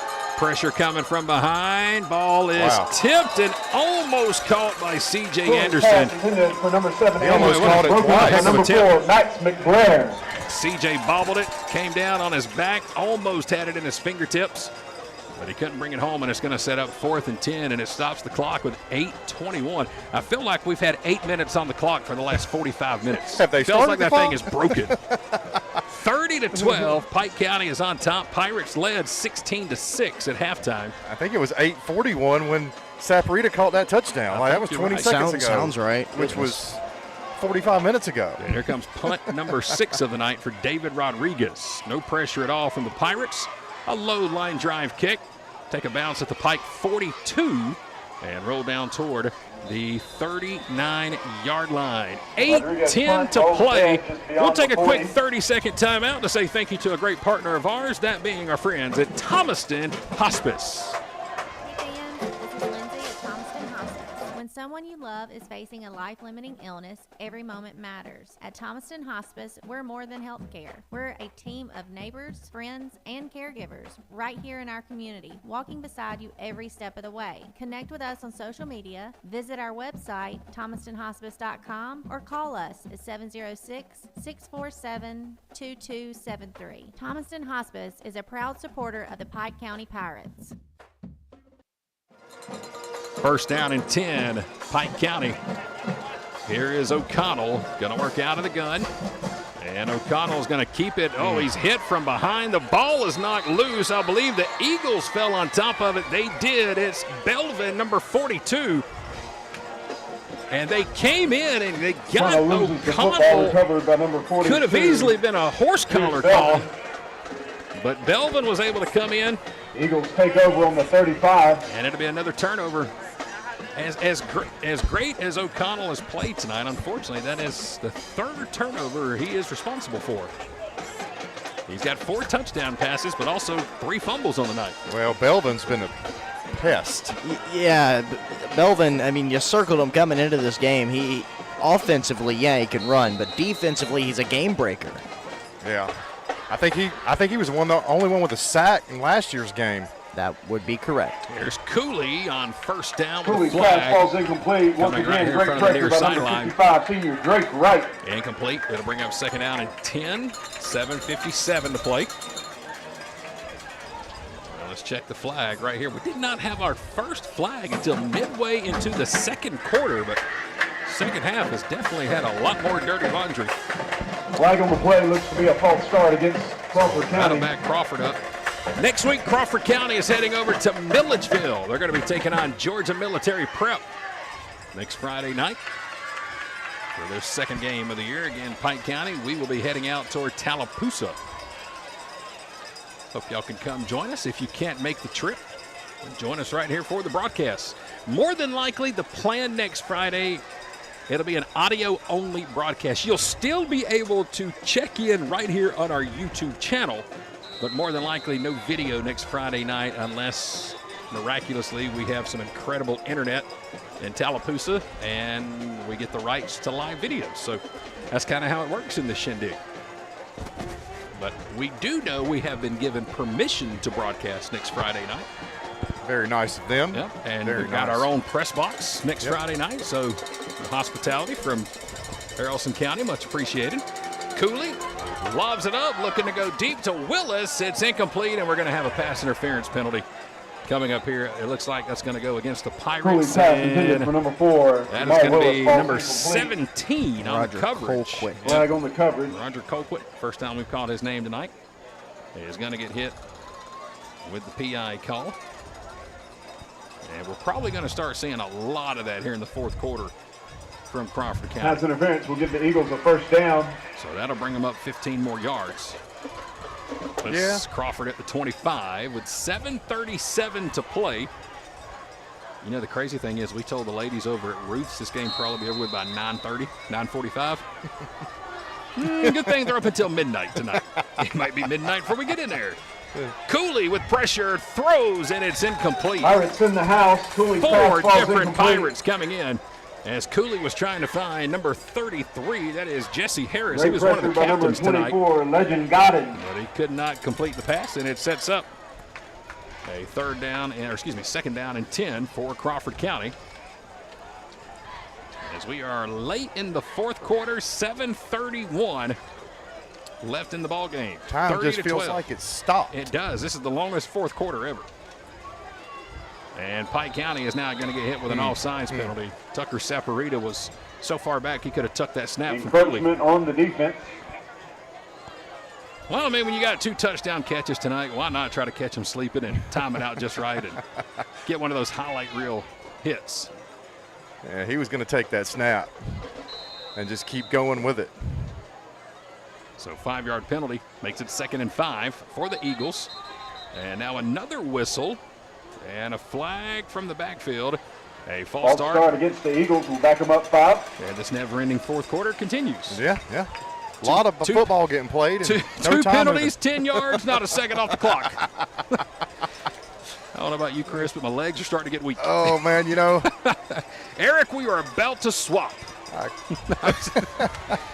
Eric's got the comfy chair up here. Chris, well, I say comfy. It's a chair. I shouldn't have used the word comfy. Well, it's a chair. That's comfy. Yeah. Blitz coming. Here's the screen. They'll dump it off. And it's going to be a touchdown run for Crawford County. Pierce Belvin. Cooley's pass complete. Able to take 42. the pass from Cooley. Belvin good for the Eagles TD. And it's going to be a 27-yard touchdown. With 7:20 left in the game. 30 to 18. New score, Pirates 30, Eagles 18. And this is the one part about Pike County. You don't want to see this team start to lay flat and just don't want to say get lazy, but the intensity level we had earlier. I mean, you know clearly what's going to happen. Crawford County's no longer running this football. No. Everything's coming through the air. As now the Eagles will go for the 2-point conversion. Cooley takes a snap, rolls right, fires, pass complete, and let's see, is the 2-point conversion good? No call. There's the call. Man. What a play by C.J. Anderson. Caught the football, and then the 2-point conversion by the Eagles. He was able to take the ball and reach it around the pylon. 30, Eagles 20. And I beg your pardon, that is number 1, Champ Price. Tucked the catch and was able to reach it around that orange pylon. And the 2-point conversion is good. It is 30 to 20. 10-point ball game. Hey, that's 8 more points, $8 more into the points for Paul's program. That is now 50 points scored tonight, $50. And our first ball game of the year, presented by Bark Avenue Dog Grooming, right here in Zebulon. Ashley might be thinking, that sounded good. Yeah, golly, all these points. No, she's a champ, man. She is all about it, loved it. And ladies and gentlemen, don't leave. We're not done. Crawford County coming up for the onside kick. It's a 10-point ball game as Rodriguez has it teed up at the 40. 30 to 20. With 7 minutes and 20 seconds. A timeout taken here by the Pirates. This timeout presented by Advanced IV and Wellness. Hey, let's go back to Eric Edmondson, see if we can get an update with our Express Sanitation scoreboard, as we've got 7:20 left here in Zebulon. Yeah, so that game in Tift County, Griffin Bears have pulled away just a little bit, 31 to 28. Tift County Blue Devils still knocking on the door of that one. That game in Upson Lee still really close. The Knights still hanging on to a 2-point lead. It's 16 to 14. We have our first final of the evening. The Central Carroll Lions have taking care of business against Spalding County Jaguars 37-0 in that one. That's a big score because our next home game in 3 weeks, we will see that Central Carroll team right here at the Boneyard. So they went to Memorial Stadium tonight and took care of business against Spalding. So big win for Central Carroll. All right, let's try this again. Rodriguez has it teed up. Here's a little pooch kick. It's going to be taken by the Pirates, and a smart play. And, we may have a late hit coming in. Number 10, David Rodriguez. Let's with the see. kickoff. Rodriguez with a number kick. 5, Cash Reeves. Reeves had it, and not sure if it was intentional or just the momentum from the Eagles. There is no flag on the play. I mean, he catches the ball. He's on the ground. He's huddled over it. And well, the Pike County fans sure wanted the call. Yeah, this Pike County fan wanted it too. So it is going to be first down and 10 for the Pirates. Did want to sneak in one score because it is a close game. Howard Huskies and Westside Macon Seminoles, they're tied at 21 in the third quarter. We'll see Westside later this season. That's I want to say our Pirates take over on the 39-yard next to last game, or maybe week 8. It's right there toward the end of the season in region play. It's good to see another region team winning, or at least trying to. Trying. It has not been a great start for our region so far. Here's a toss on first down to the near side. Samaje Smith is going to get it up near the 50-yard line. Number 2, Samaje let's Smith. see, did he get the first down? He is close, right at the 49. Play gains a Pike County first down. First down, he just barely got it. 7:11 to play, 30-20. Again, Pike County led 16-6 at halftime. Neither team scored in the third quarter, but this has been a fourth quarter that has lasted for 6 hours, it seems like. Got to give credit, too, to the Crawford County fans on the broadcast tonight. They are still tuned in, still commenting and cheering on their team as Samaje Smith cuts it back, but nowhere to go. He's going to get hit for a loss of a yard. Number 2, senior Number 11, Malden, is in there for the stop. Met in the backfield along with guess who? Belvin, number 42. Jackson Malden. I know we give the Player of the Game award to our Pike County Pirates because we were their home broadcast team, but I'm going to give an honorable mention for the Crawford County fans tonight for number 42, Pierce Belvin. This young man playing both sides of the ball tonight. He has had a couple of sacks, touchdowns, a lot of tackles. Yeah. This kid is a pretty special player for Crawford County. He certainly is. You thought coming in that he was going to be a dual threat, and while he has been on offense, but his mark on the game, like you said, has been a game wrecker on the defense. Second down and 11. Pirates going to keep it on the ground. They'll move forward. Hand off to number 2, senior Samaje Smith gets a about 3 yards. couple, maybe 3. Brought down by number 33, the captain, Jesse Harris. 33 for the Eagles, Jesse Harris. 6:10 to play. Fog starting to set in now on the lights. Here in Zebulon, it is so hot, so muggy here tonight, y'all. If you were watching this ball game, I mean, we are up here melting. just, yeah. And the breeze is gone. Yeah, you should have seen us at the restaurant tonight. We were all stuck like glued to our seats for our pregame dinner. The wooden seats at Ruth's, we were stuck. That's how bad we were sweating. Like we thought we were just going to walk with the chairs glued to us over here to the park. Samaje Smith on the toss gets it outside, short side of the field, and he may have got a couple. Senior Samaje Smith picks up a few Not yards. much, but worse than that, he went out of bounds. Stops the clock with 5:38, and that's going to set up fourth down and about 8. If anything, we needed Samaje to at least stay in bounds, run some time off this clock. Give credit to Crawford. They are not giving up. 5:38 to play, and Pike County is going to come out and punt this one away. And again, coming out to do the kicking is going to be number 72, Jack Hammond. 4th and 8. We're at the Crawford 48. Here's the snap. It's high. Hammond's got to track it back. Plenty of time and gets his best kick of the night away. Takes a bounce at the 20 and basically dies right there. So a great kick by Jack Hammond on his 4th punt of the night. It's his best. Left in the fourth quarter. And it will send Crawford County back to their 20-yard line with 5:25 left in the ball game. Well, I'd expect he's going to come out and he's going to gunsling. Right? Oh, you know what's coming, yeah. You know what's coming. We are going to see Cooley let this thing rip. With 5:25 to play, it's a 10-point ball game. And just You got to be careful with Belvin 42, because if you're watching that deep ball from Cooley, guarantee you they will set up that screen with number 42. Here we go, 1st and 10. Cooley drops back, and right on cue, there is the screen, but Tucker Saporita is there to bring down Belvin. Nowhere to go. 1 yard gain. It's going to be 2nd and 9. Tucker Saporita. Saporita read it perfectly. He's got 2 touchdown catches tonight, and he was able to stop Belvin on that play. Give Belvin 2 now. They'll mark him up another yard. It's going to be 2nd down and 8. Inside 5 minutes to play. 3 turnovers on the night for Pike County. 3 fumbles by the sophomore quarterback, but he's got 4 touchdown passes to make up for that. Cooley rolls to his right. Saporita with an interception. And Tucker is knocked out of bounds at the 17-yard line. Gentlemen, that may have just submitted our Sellers and Parker player of the game. Wow.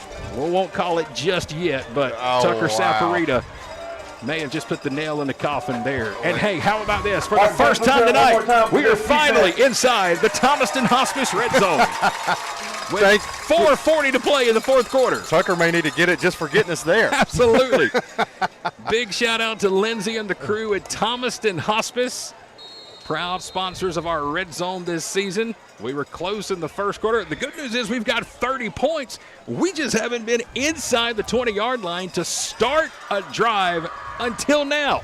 Interception by Tucker Saporita puts the ball at the Crawford 17. And Saporita really set himself up for that. Big hit on the previous play really caused a lot of pressure to set himself up for that next play. Wouldn't be surprised to see the ball to go back to him right here. Well, we don't have a quarterback in the ball game right now. Right now. Samaje was in the back. Samaje was getting ready like we were going to run a Wildcat offense. We're missing a quarterback, so we had to take a timeout. 4:40 to play. 30-20 is our score, so that's the final timeout of the night here for the Pirates. It'll be a very quick timeout. Let's do this, y'all. While we have a few moments before the ball game is over, let's see how many folks we can get to give us a comment here on our YouTube channel. No matter where you're listening from or who you're tuning in for, drop us a comment. We want to give you a shout-out before we get done here tonight. Would absolutely love to know where you're tuned in from tonight, from what city, what state. You guys will be surprised when I do this for Gordon basketball. Sometimes we get people from Australia, all over the world. So Eric knows. Eric's done plenty of Gordon games, too. We had a couple of European viewers when I did it a couple of years ago. I know earlier we had one, didn't get a chance, but we got someone watching from Molina on their back porch. There you go. Oh, that's what I'm talking about. That's where I live. Friday night. Chris, don't be looking at your neighbors. They're sitting on Chris's back porch. They're on my back porch. Watching the ball game. So feel free to drop us a comment. Caden's watching from Houston County. Thank you, Caden. We'd love to know where everybody. Let's do our 4th quarter roll call with 4:40 left in the ball game. We're glad to have all you here. Oh, how about this? Carabel, Florida. Right here. That's my mom. Cheryl Smith. That's your mom? That's my mom. All right, Cheryl. Glad to have you. Yeah. Let's see. Culloden. Big city of Culloden, Georgia, is on here with us. Right here at the Boneyard at 6 p.m. That's the fun part about what we do here with these live broadcasts. They are so interactive. Hollandville's in the house tonight. Glad to have everybody here. All right, here's what I want you all to do next. If you enjoyed the broadcast tonight, if you've had fun with us, first of all, thank you. But look, share this. Let everybody know. We're here all year, ladies and gentlemen, so let everybody know the Pirates have a broadcast home. Again, want to send a big thank you to Coach Stephen Holmes, the head coach of the Pirates, Paul Moon, the athletic director for Pike County High School, for giving us permission to be here and promote Pike County football. This has been so fun here in Game 1. We got some viewers from Villa Rica and someone who thinks that Chris has a face for radio. That's what I'm talking about. All right, our quarterback's back in the ball game. He'll hand it off to Samaje Smith, who's not going to get anything. Up to about the 16-yard line. Again, we are inside the Thomaston Hospice red zone late in the 4th quarter. Senior Samaje Smith with the carry. Perfect. Well, the thing is, this ain't radio, and you can see Chris's face. So when we come back to the Advanced Roofing and Interiors broadcast booth, you get to see. Let's see Chris show him this pretty face right here. Here it is. Look at this face, y'all. That is not a face for radio. Or maybe it is, and we just need to get him off the camera. I don't know how it works. That was Coach Parrott. We're losing viewers right now. That was him saying that. We just dropped our entire viewership. 2nd down and 9. O'Connell hands it off. We've got a new back into the ball game. Looks like this is going to be number 25. maybe 26 near the first down marker. Tristan Ward. Yep, thank you very much. It's 26. Tristan Ward finds the corner. Eric with the eagle eyes over here, man. I'm telling you. No binoculars or nothing. I wasn't looking at the computer. He's got some young eyes. It must be, yeah. my LASIK surgery I had 6 years ago, I think, is starting to wear off. The optometrist said I had frustratingly good vision. Frustratingly good. Mine is just frustrating. Promise you that. Nice run there, though, by Ward. He picked it all the way up. 1 yard shy of the first down. It's going to be third make a big and hook 1. for it. Again, inside the Thomaston Hospice red zone, 3rd and 1. O'Connell, the quarterback, is going to keep it. He's going to fire out of the backfield. He's got Barbie, and the Pirates have their 5th touchdown catch of the night. Number 15, Braden O'Connell, TD pass to that went number from 15, 8 Rocco yards. Barbie. Rocco Barbie. Barbie's second? 5th touchdown pass of the night. Man, for the sophomore quarterback. O'Connell's kind of coming back for that player of the game. Man, it's a tough one. Look, one thing Coach Holmes told Chris and I the other night in our pregame show was O'Connell's going to have time to make plays with that offensive line. So let's not forget the big guys in there blocking tonight for that young quarterback. That is why he's got 5 touchdown passes. As we get ready for the point after kick, it is up, and the kick is good, but we got a whistle offsides on the Eagles, and we should wave it off, maybe. We turn the lights off, still no sign yet. Or are they going to make us re-kick it? The kick was good. They may want to go for 2. 37-20, 3:19 to play. Just to It'd be 36 without the point, so they would go for a 38. Is that? Are we gonna? We're gonna kick it again? Re-kick it. Okay. On our offsides. Maybe Sure. it was before the snap is all I could think. Maybe so. Okay. Let's do it again. Jack Hammond, who's got a 38-yard field goal tonight. Legend Godin, number 24, will hold. And there's confusion everywhere. Tucker Safarita's like, dude, I'm ready to go eat. The kick was good. Let's go. Let's get out of here. Tucker's like, I got 2 touchdowns and an interception. All right, let's do it. 3:19 to play. An 8-yard touchdown pass to Barbie.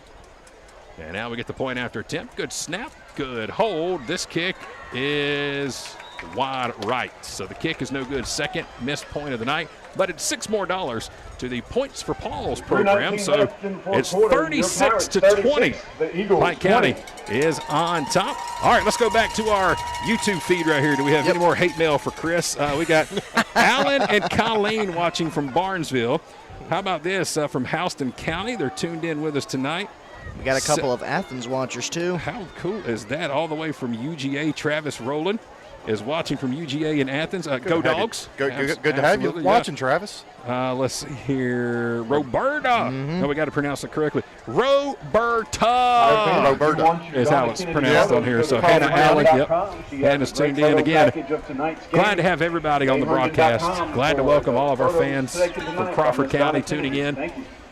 And wishing you guys the best of luck the rest of the season, including next week, as your team heads to Milledgeville to take on Georgia Military Prep. That'll be a 7:30 game next Friday. We're heading off to Haralson County. Maybe.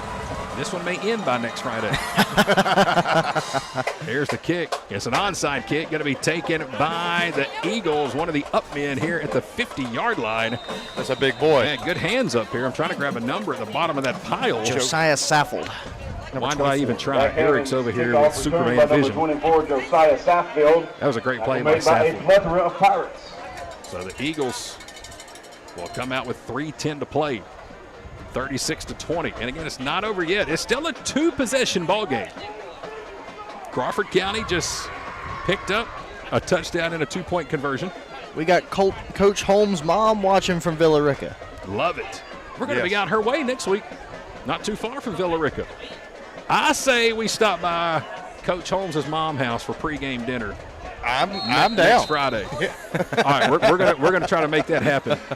Head out to Villa Rica early next Friday. She sends us an invite. Well, that or she's going to quit listening and never respond again. Cooley swings it out to C.J. Anderson, who's got the catch on the far side of the field. And he's up near the first down marker. right close to the 40-yard line. And again, tackle made by number 8, Keelan Yates. Really starting to pick up here as we're 3 minutes and 2 seconds left in the fourth quarter. We're just trying to get this thing over with, and hopefully we don't have any interruptions. I did a game in Mary Persons down at Forsyth about 15 years ago that had about a 4-hour weather delay, and it never rained a drop. 2nd down and 2. Cooley drops back, looks deep, picked off, intercepted. Luna, second pick of the night. Luna may take it all the way back, all the way down to the Crawford 30-yard line. Wow. Ethan Luna, second interception of the Cooley ball game. intercepted by number 1 senior Ethan Luna. And he was just camped out. That's Luna's second interception of the night.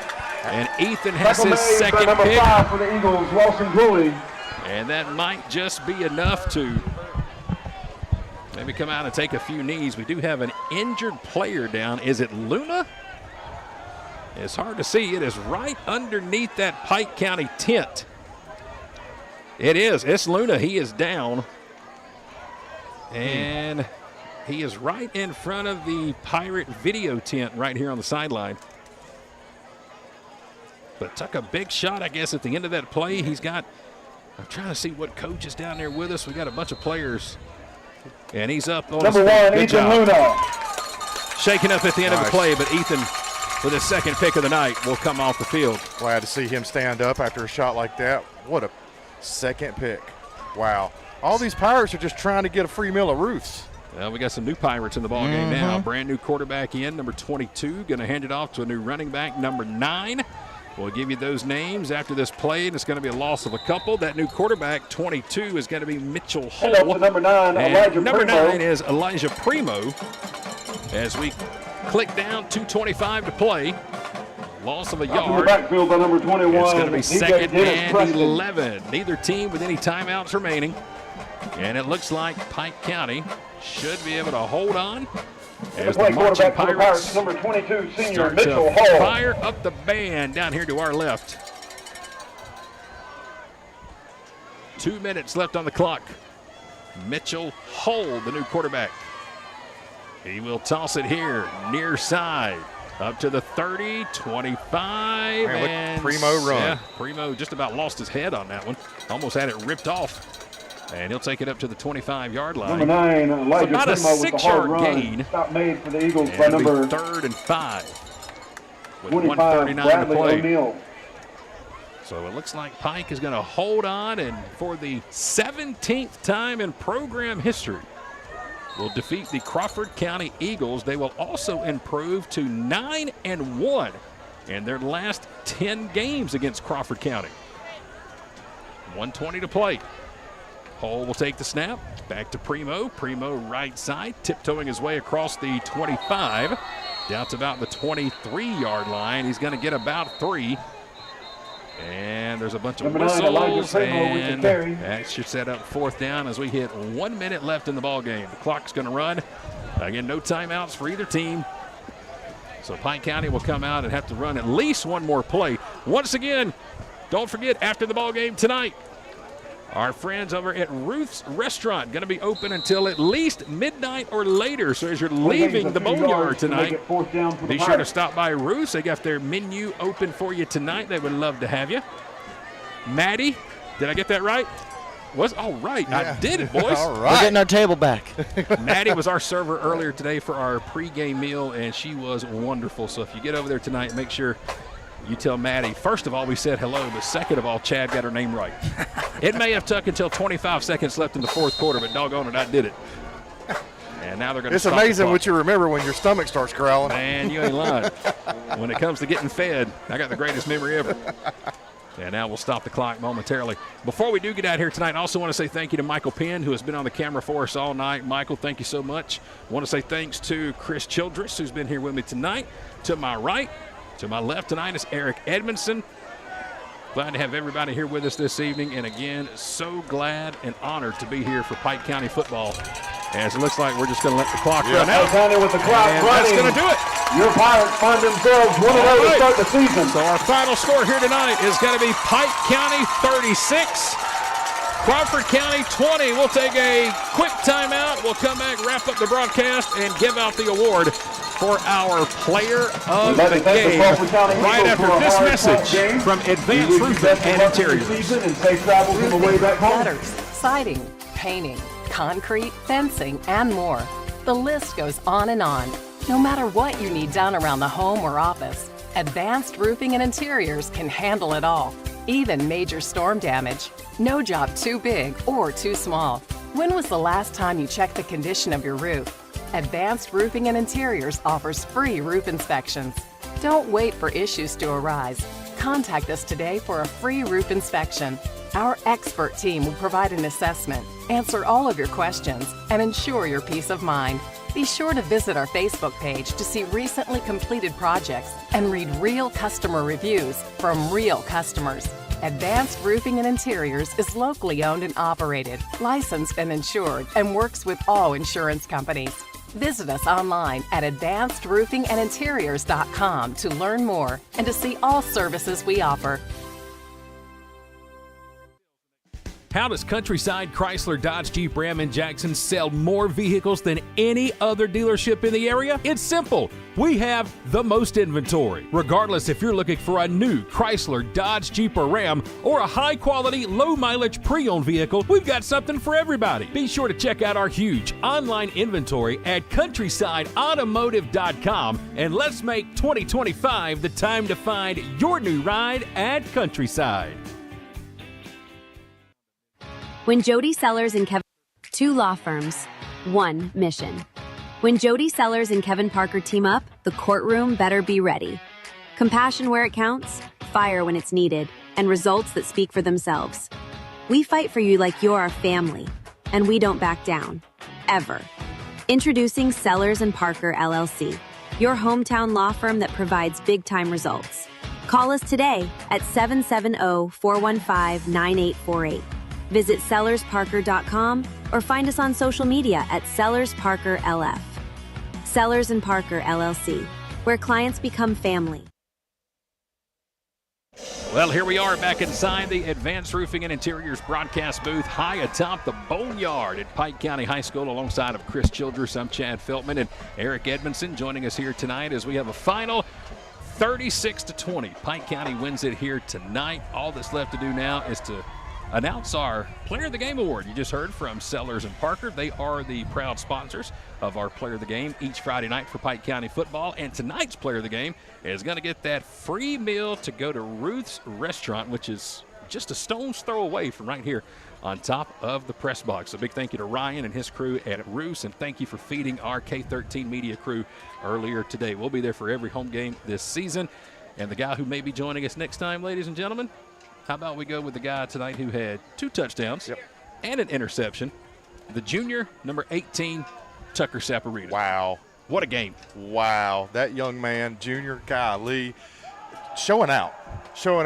Not only did he have the interception and the 2 touchdowns, I mean, he was stopping folks out there. He had energy. A really impressive thing that I saw about Tucker is when Maddox Storm went down, Tucker runs over there in the middle, and he's the first Pirate there to pick Maddox up. He showed leadership. He showed it on the offense. He showed it on defense. Easy. Parker and Sellers and Parker, player of the game. We were close to going with that sophomore quarterback who, by the way, threw 5 touchdowns tonight, but the 3 fumbles, oh man, it was so close. But man, what a game by the quarterback. There's still some growing pains, obviously. This is first start as a sophomore in a year where there's some expectations of growth, and we saw that in the first quarter for Braden O'Connell. There's a little bit of nerves that needed to be ironed out, but hey, when the nerves got ironed out, he was able to escape the pocket. He was able to find his windows to get some good yardage, and 5 touchdown passes. That is something that you can only dream of as someone who wants to be a quarterback, and that's something that Braden O'Connell has done pretty early in his quarterback career. So tip of the cap to Braden O'Connell. Again, 5 touchdown passes tonight. And how about an honorable mention this evening for Ethan Luna? 2 picks tonight. Just a great all-around performance. Offensive line. I know those guys never get the credit they deserve, but to be able to help a sophomore quarterback starting his first game here tonight protect and not just throw the 5 touchdowns, but we saw O'Connell tonight half a dozen times scramble, get outside, and pick up 10, 12, 15 yards.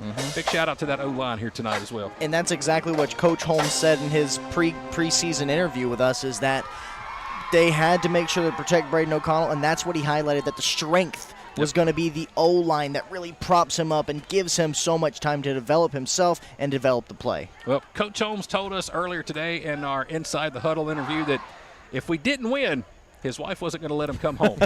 At least we know tonight Coach Holmes will have a nice, comfortable bed to go home to under his own roof. 36-20 again, our final score here tonight. Ladies and gentlemen, thank you all so much for being a part of the broadcast, our very first one of the season. Hopefully they liked us and we get to come back and do it again here in a few weeks. We'll be on the road next Friday night. Chris and I, along with Eric, we're heading to Tallapoosa. Going to be taking on Haralson County, 7:30 next Friday night. We'll have the pregame show starting at 7 p.m. We hope to see you out in West Georgia, but if you can't make it, we'll be right back here on the YouTube channel for Pike County football. Hey, man, you said let's go get a W. We did it. 36-20. Pike County beats Crawford County for the 17th time in program history. What a fun night. What a fun way to start the season. Thank you for joining us. We're back for week 2 next Friday night. Once again, for Chris Childress, for Eric Edmondson, for Michael Penn on the camera for us here tonight, I'm Chad Feltman with K13 Media. Thank you for joining us. 36-20, Pike County wins. We'll talk to you again next Friday in Haralson County. Until then, good night, and let's go Pirates.